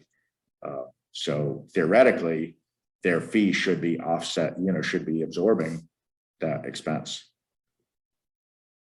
Unfortunately, you get the opposite argument. Well, I'm a taxpayer. Right. I don't get anything out of this town. Right. You get that complaint like. So is there a way, if somebody wanted to, looking at the budget for each department to see whether they generate revenue that offsets that, or they rely on grants to fund part of their operating budget? It just seems like to get the full picture, you should know what's coming in. Yeah, so in the, let's see, I guess there's like the revenues that we get, that's all can be provided, but unlike, with water as the enterprise fund, it's all going to the general fund. So it's like a theoretical offset. It's not a direct offset, but like you've heard tonight, there are a couple of instances where it is a direct revenue source for the operation. So, COA is one example. Harbor Master, has been another one where a portion of those have come from the mooring fees. So in prior year budgets, when you see the full proposed budget with all the line items, I typically put in some notes beneath each one so that if it's something, for instance, like, we're budgeting the net cost, not the gross cost, something like that, I would, typically put that in notes below. So someone reading through. So like if you go to the website and pull up, I think the first budget I did was FY20. And in some ways, I hate to say it, that might be the best budget I've done for this town, because the FY21 budget was during COVID, and there were some things that I'd done the prior year and I'd done for my 3 budgets in Hamden that I just didn't ever get done. Like, I don't think I ever did like a budget slides. There were or like a budget memo. There's certain things that it just was so nuts that they didn't get done. So, but if you go to the website and the town manager page, there's a link on the side that says budgets. And if you go to the FY20 and you pull up my budget, you'll see like in their different section, and you'll see this, when you get this full budget. But yeah, I'll put in notes, but that's not like accounting for everything. It's the things that I think are important to understanding the budget. So it's kind of, I guess a judgment call for me, but like the revenue sheet, this is typically part of what I include as an appendix. But this is all aggregated, like the rentals all shows up as one line. Most of that is the lease proceeds we get from the Children's Castle. A distant second is the Learning Tree, and then it's also comprised of those per rental fees. So it's, and, we've talked about, having like adding some detail with the chart of accounts. So where things get posted to different revenue sub accounts, kind of like what I described in Hamden, where we'd have a different revenue account for swim lessons than we had for, purchasing swim diapers. Here, we are more regulated in Mass than we were in Maine. We have to report our revenue to DOR in these buckets. So it becomes kind of a trade-off between the additional administrative work of maintaining additional revenue accounts, where you still have to roll them up and report them to DOR in a uniform format. Stephanie, did I say anything that you would expand on? You said it all. It's the UMIS form chart of accounts that the state of Massachusetts that all communities have to follow. So yeah, you are correct, Angus, and they all do roll up to certain categories for our Schedule A that's reported every single year for revenues and expenditures. So unfortunately, it makes it more difficult to tease apart. I mean, you can pull a revenue report and see every date and what amount was turned over, but without going back to the revenue turnover sheets. And if a department that's handling a bunch of revenue, really building is the big one, but let's say you wanted to understand how much of that was permit fees for new construction versus, renovations, you'd have to manually disaggregate that. So you could find the data, but it's not like it's in the accounting system. It's not.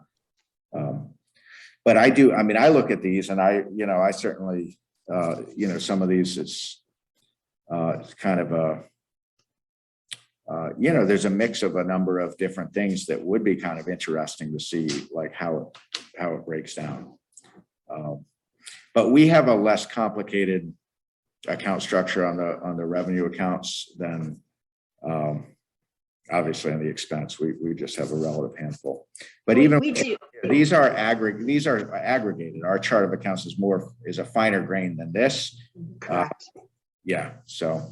Yeah, like we do have the wiring permits broken out, plumbing and gas permits broken out, building and occupancy. So there is a finer detail, as Angus is speaking. Maybe Stephanie, just so the board can see kind of what what is in the software. Maybe if you just at some point, run a detail like year to date, or maybe Sure. FY1. Yeah, I don't think I've ever seen. that. Yeah. And I also, like, See as what's far in as, there. yeah, and rentals, we broke them up too, between the different rentals. So that way there we can kind of pull out more information if we have to do an analysis, which is helpful. But we can Oh, always good. set up Okay. more. So that must Yeah, be we a can change always- that's been made in the. Yeah, so we can always absolutely set up more revenue accounts. Right now I have a rentals separate account for the Learning Tree, one for Children's Castle, one for Town Other, and it helps forecast to make sure we're on target. But I can certainly send that out to the board tonight. Yeah, or Lynn, anytime, no hurry. It doesn't need to be tonight, but thank you. Good. Okay, next one, debt service. This is, a modest reduction here. Yeah, so that's a good number. And then finally, on the benefits and transfers, as I've been telling you for a couple of months, this significant increase on the Essex retirement. We've had a number of correspondences with the director there.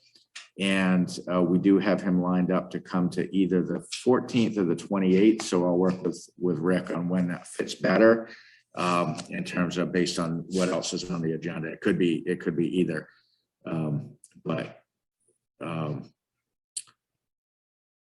I mean, think of what a hit would be like if it's Peabody or Haverhill or something.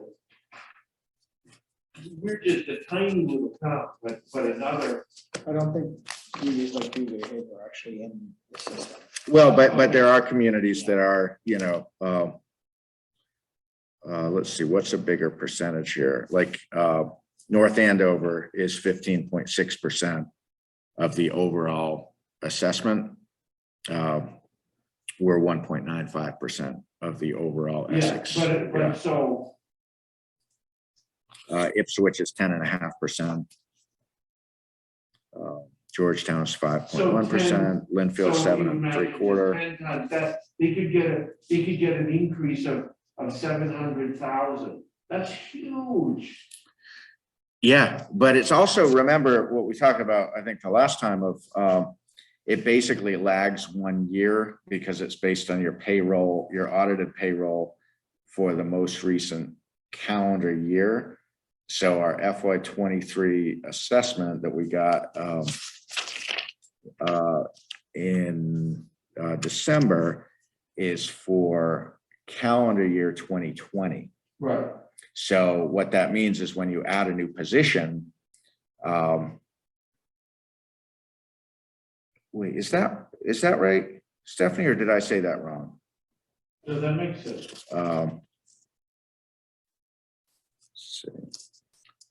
But so for instance, the proportional breakdown of increase, which I'll thank Jenny for helping me with this because she's excellent at this stuff, is so for the water share of our total retirement appropriation, they had an increase. Oh, Jenny just texted me that said I'm right. Oh, thanks, Jenny. Oh, look, and she actually texted me about the veterans too. She said, subject to such decision and allowance, 75% of the amounts of veterans benefits paid to applicants by the cities and towns wherein they reside, but none of the expenses attending the payment of such benefits shall be paid by the Commonwealth to the cities and towns on or before November 10th in the year after such expenditures. So you were right, Archie. I bet you that's like a cherry sheet thing, and that's why it's not like front of mind. I don't think we like actually get a check for that, but I think you're right. So it would show up in the recap, but it's not. Yeah, it comes in through It's the not like a charity sheet now. transaction. Yeah. Okay, great. But yeah, so on the retirement appropriation, the town's share is going up 10%. The water share is going up 30% because they added a new full-time employee. So that's a huge impact to go from roughly 2.6 to 3.6 FTEs is a huge impact. So I had to break that news to Mike Goutet and the water board in January. But it basically lags behind, the addition of that operator. So, yeah, so it's partly based on, actually, so I guess it's based on payroll, and then it's a strict allocation from there, but the payroll amount is based on the most recent completed The calendar year. payroll is the percentage of the total payroll of all the members. That's right, yeah, I believe that's right. Yep. So, yeah, so we'll have Chuck Castro here, either at the next meeting or on the 28th. And, we sent him some of the questions that we got and that we had at a staff level, and we've had some dialogue. I owe him a response. It's been about a week and a half. We had like 2 or 3 emails within a couple of days, and then I need to circle back with him because I just needed to focus on some other things. But I wanted to make sure that he had a sense of what types of questions he would be asked, so that, we can have a constructive discussion. So. Did I ask any questions? You did. Oh, okay. You did, yeah. So, yeah, so the retirements, that's a big one.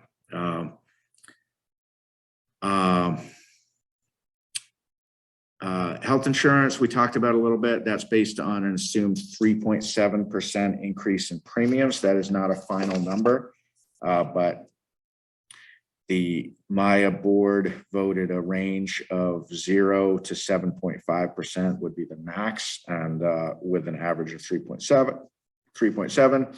And our account executive said, he said, I believe you should feel very comfortable adjusting your budget number down to the average. As soon as I have more information, I'll circle back. So, until recently, I've been carrying 8.5%, which made a big difference. So, but basically, we take the known enrollment, and then I did make an adjustment for if there is a new position created. I'm carrying about $23,000. So if a new position was hired and was on a family plan, that would be covered. If that ends up not being part of the budget, that would come out. So that is factored into the numbers that you see.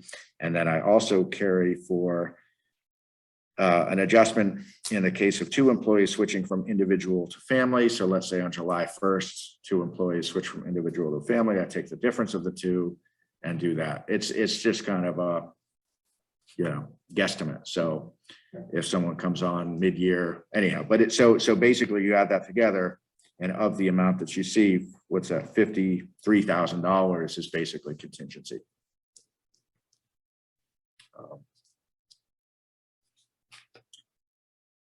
I think the FICA number's a pretty good number. Insurance and bonds, that did go up a little bit, and I work every year with insurance. We work very carefully on that. We go through each policy, and the main driver is that we're carrying, for the most part, 5% across the board. I will get better numbers as the budget process goes on.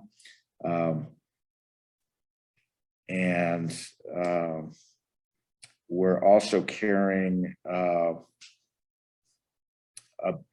$4,500 of additional coverage on public safety technology inventory. That's not coverage we have today, but I was, as part of our annual review over the summer, I worked with Mike Dwyer. We put together a detailed inventory of every piece, every laptop, every server, everything. And we felt we were, in reviewing that with our insurer, we felt we were a little thin on coverage. That means if the building exploded, like, we might not get made whole. So I do think we ought to add that, but I was quoted a price of, over $4,400, and our year-to-date spending is bumping right up against the budgeted amount, because, we do budget it pretty carefully. I don't carry a lot of fat in that line, or I don't try to carry any fat. So I have built that in for FY '23, so that represented. Does that cover any, like, someone steals a laptop and gets information on it? Is it any kind of like, no, you know, sort of ransomware kind of protection? We have a separate cyber policy. This is just the property casualty. Okay, so this is strictly things. Yeah, but we do have the cyber.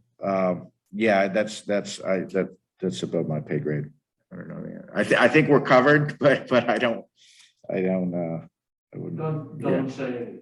Okay, all right. We have been cautioned by the underwriter. I talked to her again about a week and a half ago that this year's renewal of the cyber policy is going to be even more excruciating than it is in past years. You know, every one of these policies, we got to do a lot of forms, and, you know, it's getting more and more jargon and more, you know, demonstrating what we're doing to be resilient with, you know, things like cyber. And, you know, just some of the terminology they use, I have to, you know, involve Jake, because I, you know, like a couple of years ago, I did it myself and I kind of understood it, but each year it gets progressively more wonky to where it's referring to like different types of data protection standards that are kind of like above my understanding on some of that. Yeah, yeah.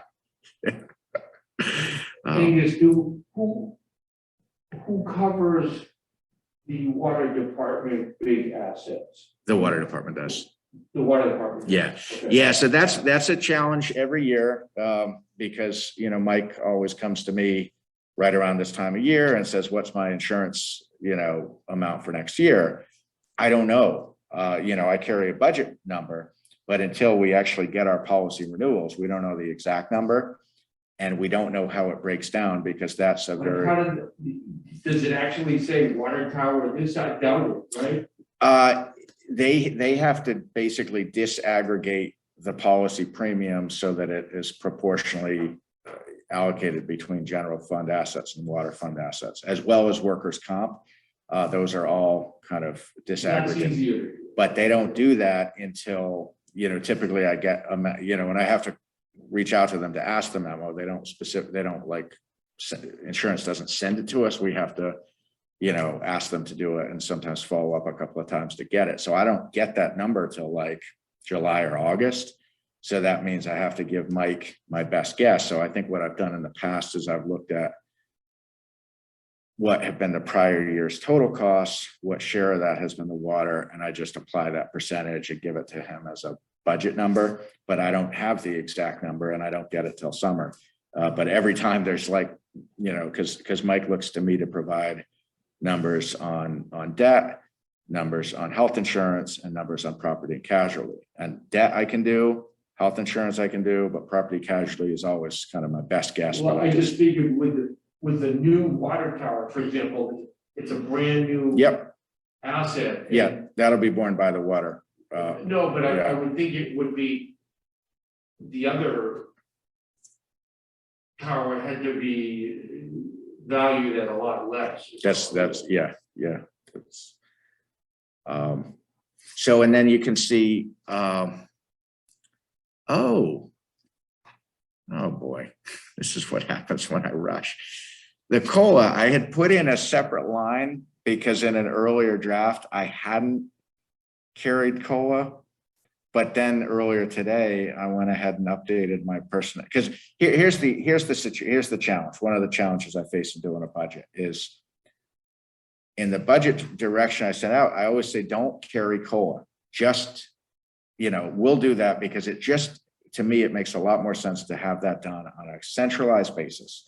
Because believe it or not, different people can apply a percentage to the same number and get to a different number. Like, believe me. So,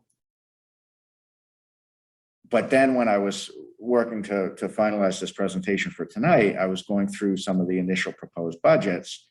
Some of the departments did carry COLA, and others carried, you know, aspirational wage changes. And so some were showing the exact same salary and wage number, FY22 and FY23. Others were showing COLA, some at 1%, some at a different percentage. And so that's what I did have. And so I had put in this kind of what I had estimated 35,000, give or take, is about what 2% would cost. So I kind of added that at the bottom line just to account for it. But then after that, I did go back because I just felt like it didn't look right that you're looking at some salary wage budgets that are level and others that are increasing. So I said, you know, it ought to be apples and apples. So I went back through and keyed in a 2%, and I updated all, just earlier today, I just updated all my numbers to reflect an assumed 2%. But are some 2%, and the department already put 2%, so they're actually 4%? No, for those that, for instance, like for individual positions where the proposed budget had carried like a specific wage, I key punched that in. It's not tied to the formula. And then I have a different formula for like each of the unions have COLAs that are either known or assumed. So it's So is the bottom line is this COLA redundant then? I think this COLA is redundant. So I think this bottom line number is about 35 grand more than what it actually Okay. is. So we just found So we're finding all 35,000. sorts of good things. Yeah. So that's, so that's what happens when you rush. That's So right. That's yeah. how it works. But it's always about 30, that number sticks in my. It is. It's about 15 grand per percent, and it's Yeah. going to go up a little bit each year. So yeah, that rings true. That's and so if it was an additional percent, it'd be, you know, another 17,000, or if it was half that, whatever. So that's, you know, those are round numbers, but those are pretty good. And those, just to be clear, those apply to all non-contractual employees. We're not double counting union employees for which COLA is already set, or those small number of people with employment contracts like myself, the police chief, town accountant, library director are the 4 with employment contracts. Well, that's a pain, so then you have to put those in individually. Yep. I backed them out of my formula. Yeah, so, but it's some of the little details of budgeting, so. So the 500,000 for stabilization, is that the number you want to stay at? I think it's a good starting place, but I think, you know, it would be good to see this, you know, the spreadsheet with, you know, the updated spreadsheet for capital. right. And what's proposed for next year. I know, you know, Wayne's working on a couple of proposals, you know, that I haven't gotten yet. So the first capital meeting is a week from tomorrow. But you know, is that the right amount? We don't know.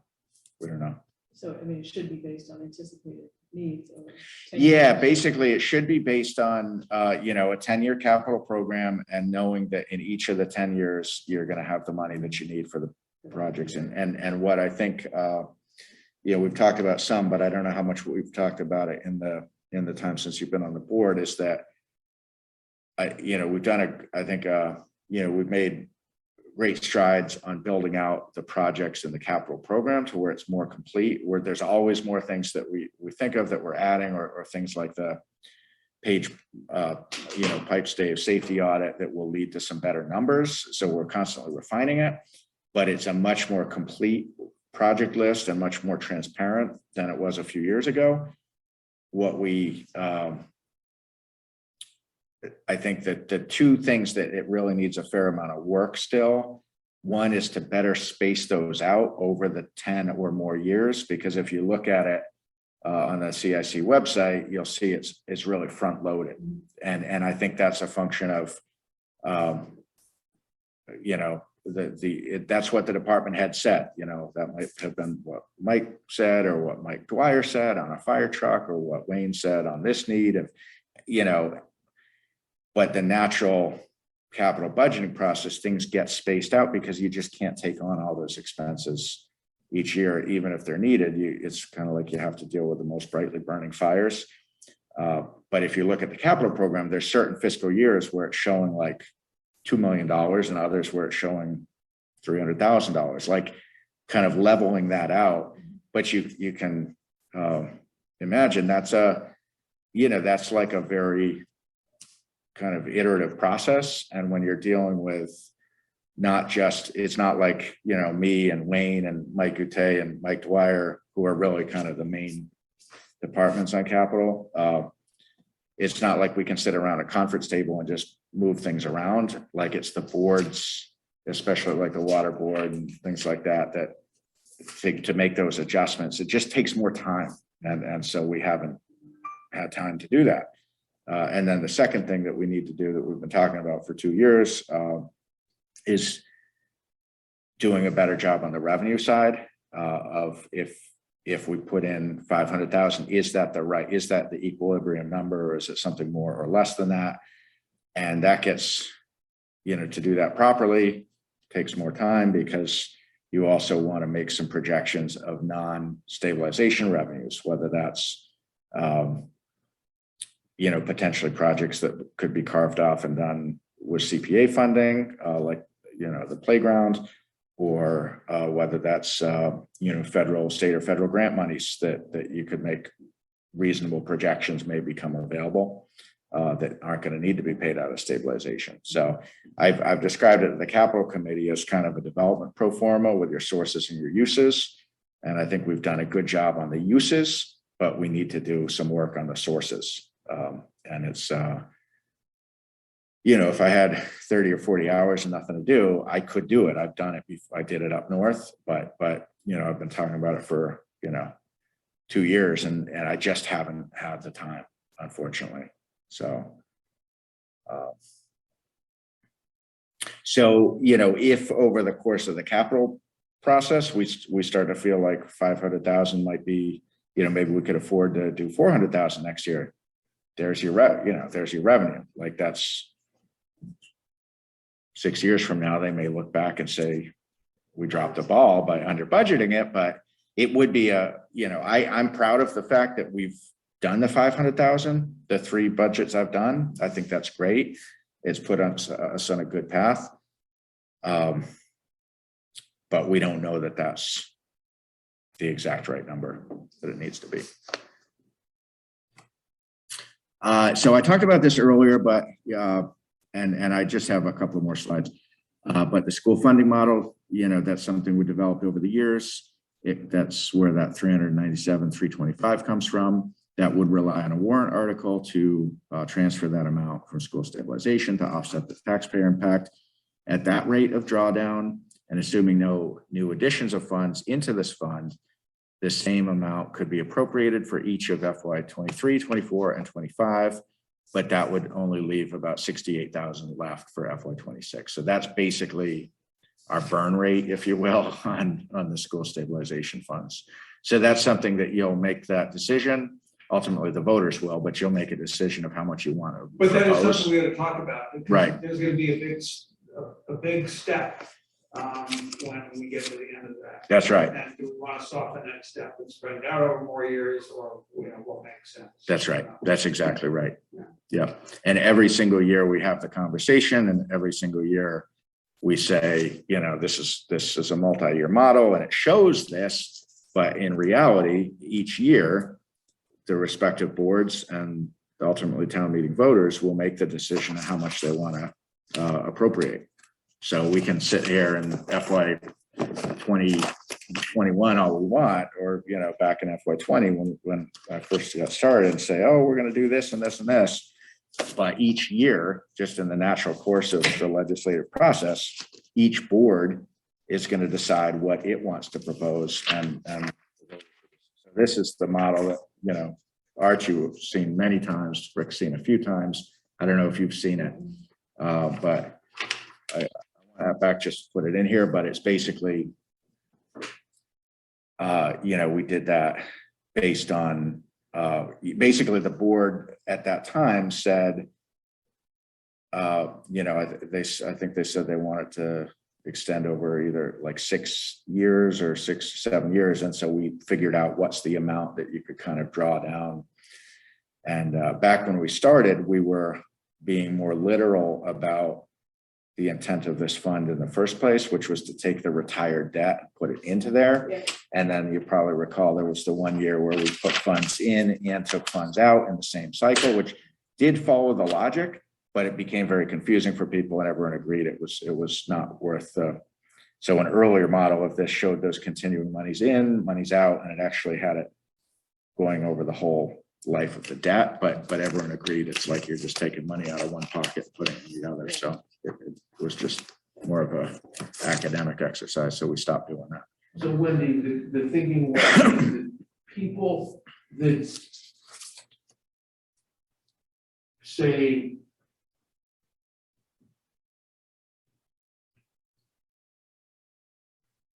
did not live here 5 years ago.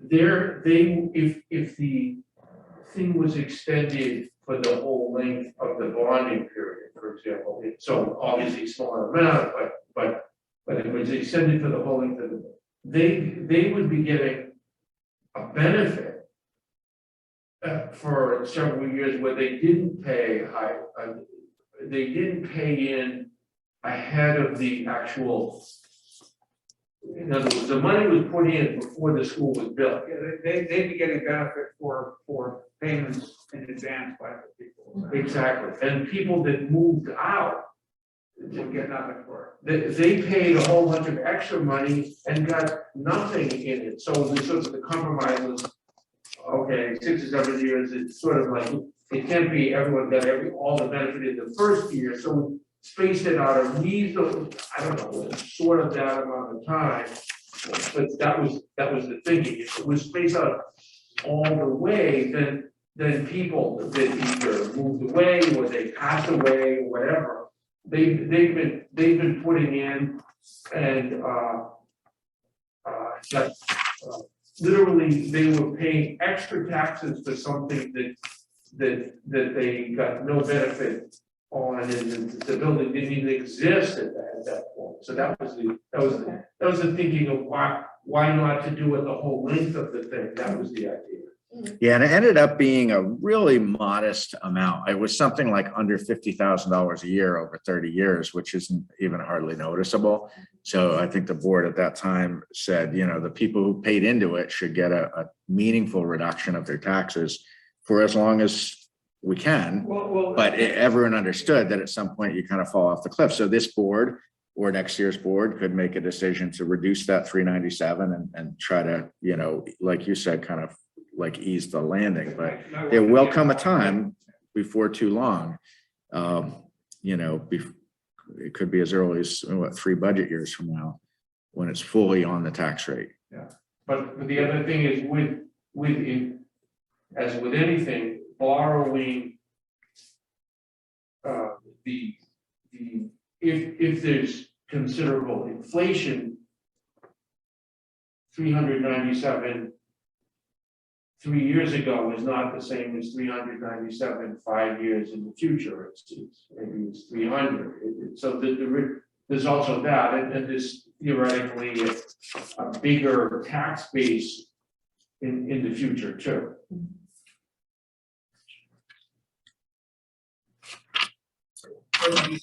If we extended it out too long, the other problem would be that the institutional memory would all be gone.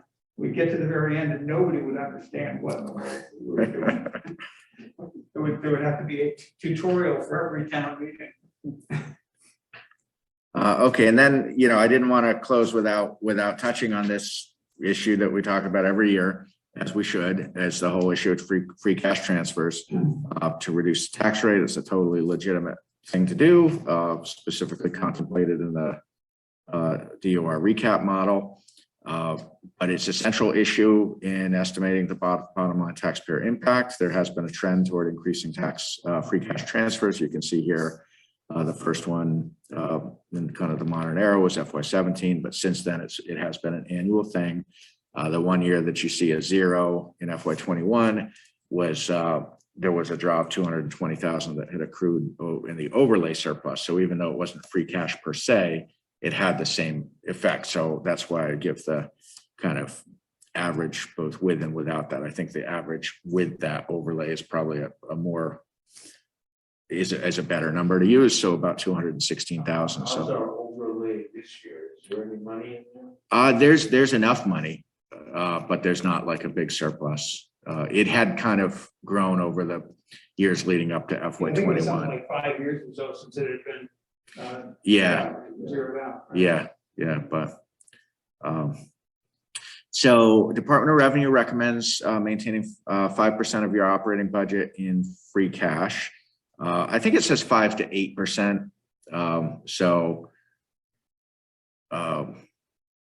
We are above that. Some amount of budget turnbacks are recurring and typical, whether that's due to conservative budgeting or periods of short staffing. The fall is often the time to consider the free cash transfer after the fiscal year is closed out. You know exactly where you stand. But I just thought I'd put this on the table because it is something that has been built into the tax rate for now 6 years in a row. So, it's up to you if you want to get into this, this budget cycle or touch on it and then come back to it in the fall or whatever. But I didn't want to. It's an ingredient of the tax rate. And Angus, does it mean, the tax rate hasn't been, is usually set in November, right? Correct. Right? That's right. So doing this in October, does that mess you up or no? No, Not really? no, not at all. No, in fact, the recap model has two lines. One is free cash transferred before June 30th with the specific purpose to reduce the tax rate.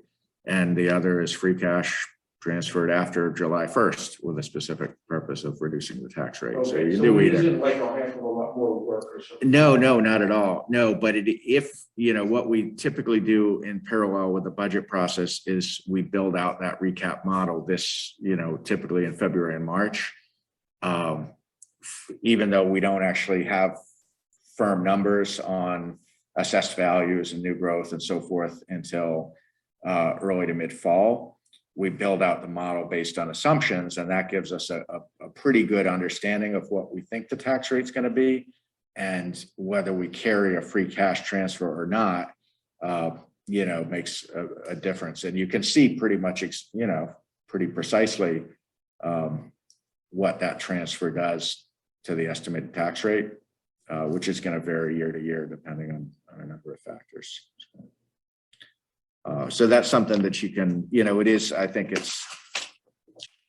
it's important to be kind of upfront about it, that's something you'll either do or not do, and not just like approve the budget and then, oh, what do you know? We should transfer free cash. So I think if there was, let's say there was a policy decision either by this board or in the future to not do it, I think we would want to be more aggressive in our cost cutting of the budget because it is kind of baked into the bread of the tax rate. And so if you just kind of pull that out, it's going to effectively be it would be the same as if you had added $200,000 to the operating budget. Any questions on that? All right. So after the board referral, go to the finance committee. So potentially the board refers it out a week from tonight. That depends if you have all your questions answered and so forth. And as I said at the beginning, I know you're just getting this now, so it's a lot of information, and that's without even seeing all the backup. So I'd be happy to see what we do tonight, but I'd be happy to work with you guys one-on-one.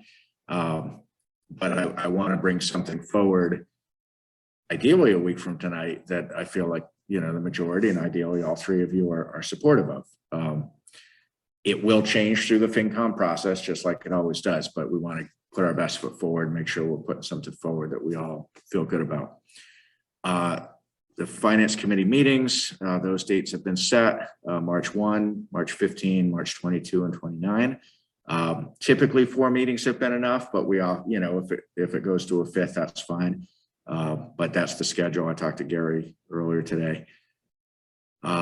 Within those, as you know, we review each section of the budget in detail. Once we have the schedule with the breakdown of what departments and boards are on what dates, we'll circulate that just like we do every year. And within those FinCom meetings, they do get a lot of backup. So typically that's, like they get a packet for each of those meetings that's similar to what you see for your board packets with like all the backup. So historically, the select board hasn't gotten all of that, but I'm happy to share whatever whatever you need or want to help you understand any sections or whatever. But just so you know, Stephanie doesn't have this and Jenny doesn't have this. Like, it's all on the server, so they all have access, but like physically putting this all together just happened over the weekend. So within the FinCom process, obviously, they also review proposed warrant articles. So that would be, they will be reviewing the town manager proposed budget, but the format that we use also carries the numbers of the initial budgets. So let's say Department X proposed $20,000 and I propose $18,000. The FinCom will see, they'll be reviewing 18,000, but it's right there on the page that the department proposed 20, and they'll have the backup. So they'll know like, oh, okay, what changed here? Why did that change? And so even though under the Town Manager Act, the budget that's on the table is the budget I give them, the departments and boards and commissions are all, given notice. We try to schedule, and I think for the most part, always have scheduled for when is convenient. We're not going to schedule board X if board X can't have someone there. But the budget I propose is what's on the table. And so let's say I propose something that differs from what a department or board or commission wanted. They can certainly make their case to the FinCom of why they think I got it wrong. But that's kind of how the legislation's written, and it's typical how it works in other communities.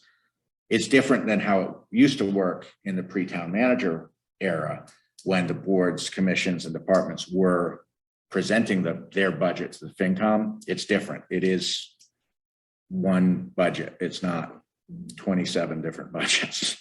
And I think that FinCom they like that. I think it's better. Then we have the joint meeting, as we do every year. And the deadline to post the town meeting warrant is Friday, April 31st, based on the May 14th date. And then Capital will proceed on a similar calendar. They have set their meetings as February 15th and Thursday, March 10th, both at 7:30. The most recent stabilization table called for the $500,000 transfer. So that's what's in the initial proposed budget. That process will go forward in parallel, including review of any expenditures proposed for next year, as well as the overall program. The stabilization balance, is that, oh gee, I hope that's not a carryover from last year. Take that 1.5 with a grain of salt, because that I started with last year's slides as the template, and I might have forgotten to update that one. Community Compact recommends 15% of the operating budget, which translates to about $2.5 million. But I would also, that is what they recommend. I would take that with a grain of salt, because every town's going to be different. I mean, I think that jumped out at me too, and I would say compared to a lot of towns, except for maybe the water department, are fiscal, our buildings and equipment and stuff is actually in pretty good shape. I think in very good shape. Yeah. That seems to me to be exceedingly conservative figure. Let me actually just I don't want to leave this 1.5 number without seeing if I can get a better number from the FinCom booklet from last May. We had a estimated capital stabilization balance after town meeting was actually estimated like 1.9. That's a better number. So it's not one. I got to fix that before I get that off the screen. All right. So thanks for your attention. A few weeks ago, I would have hoped by tonight you would have had all the line items. I have them, but it's still, you know, it's been kind of a sprint to the finish with everything else that's been going on, so. But hopefully this gives you a good kind of, you know, top level view of where our starting point Yeah, but is. this is what's really important anyway. Hmm. So, Okay, I think, I think we're done with open session. I don't think there's anything else to cover. We can adjourn to executive session. so. T35. Well, that was a lot of material. Is there, seeing that, I was just saying, is there anybody on the capital improvements committee that could be promoted to the FinCom?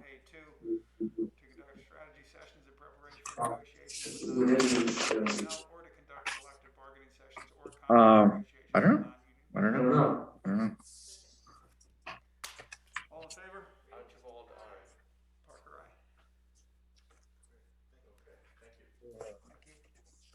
aye. Yeah, do we have a motion? Yeah. So, Oh, yeah, okay, yeah, Rick yeah, kept so the I- agenda. Yeah, so I'll make a motion that we adjourn to. Or, In accordance with, sorry about that, Mass General Law, Chapter 38, Section 21A2, to conduct strategy sessions in preparation for negotiations with non-union personnel or to conduct collective bargaining sessions or contract negotiations with non-union personnel. All in favor? Archibald, aye. Parker, aye.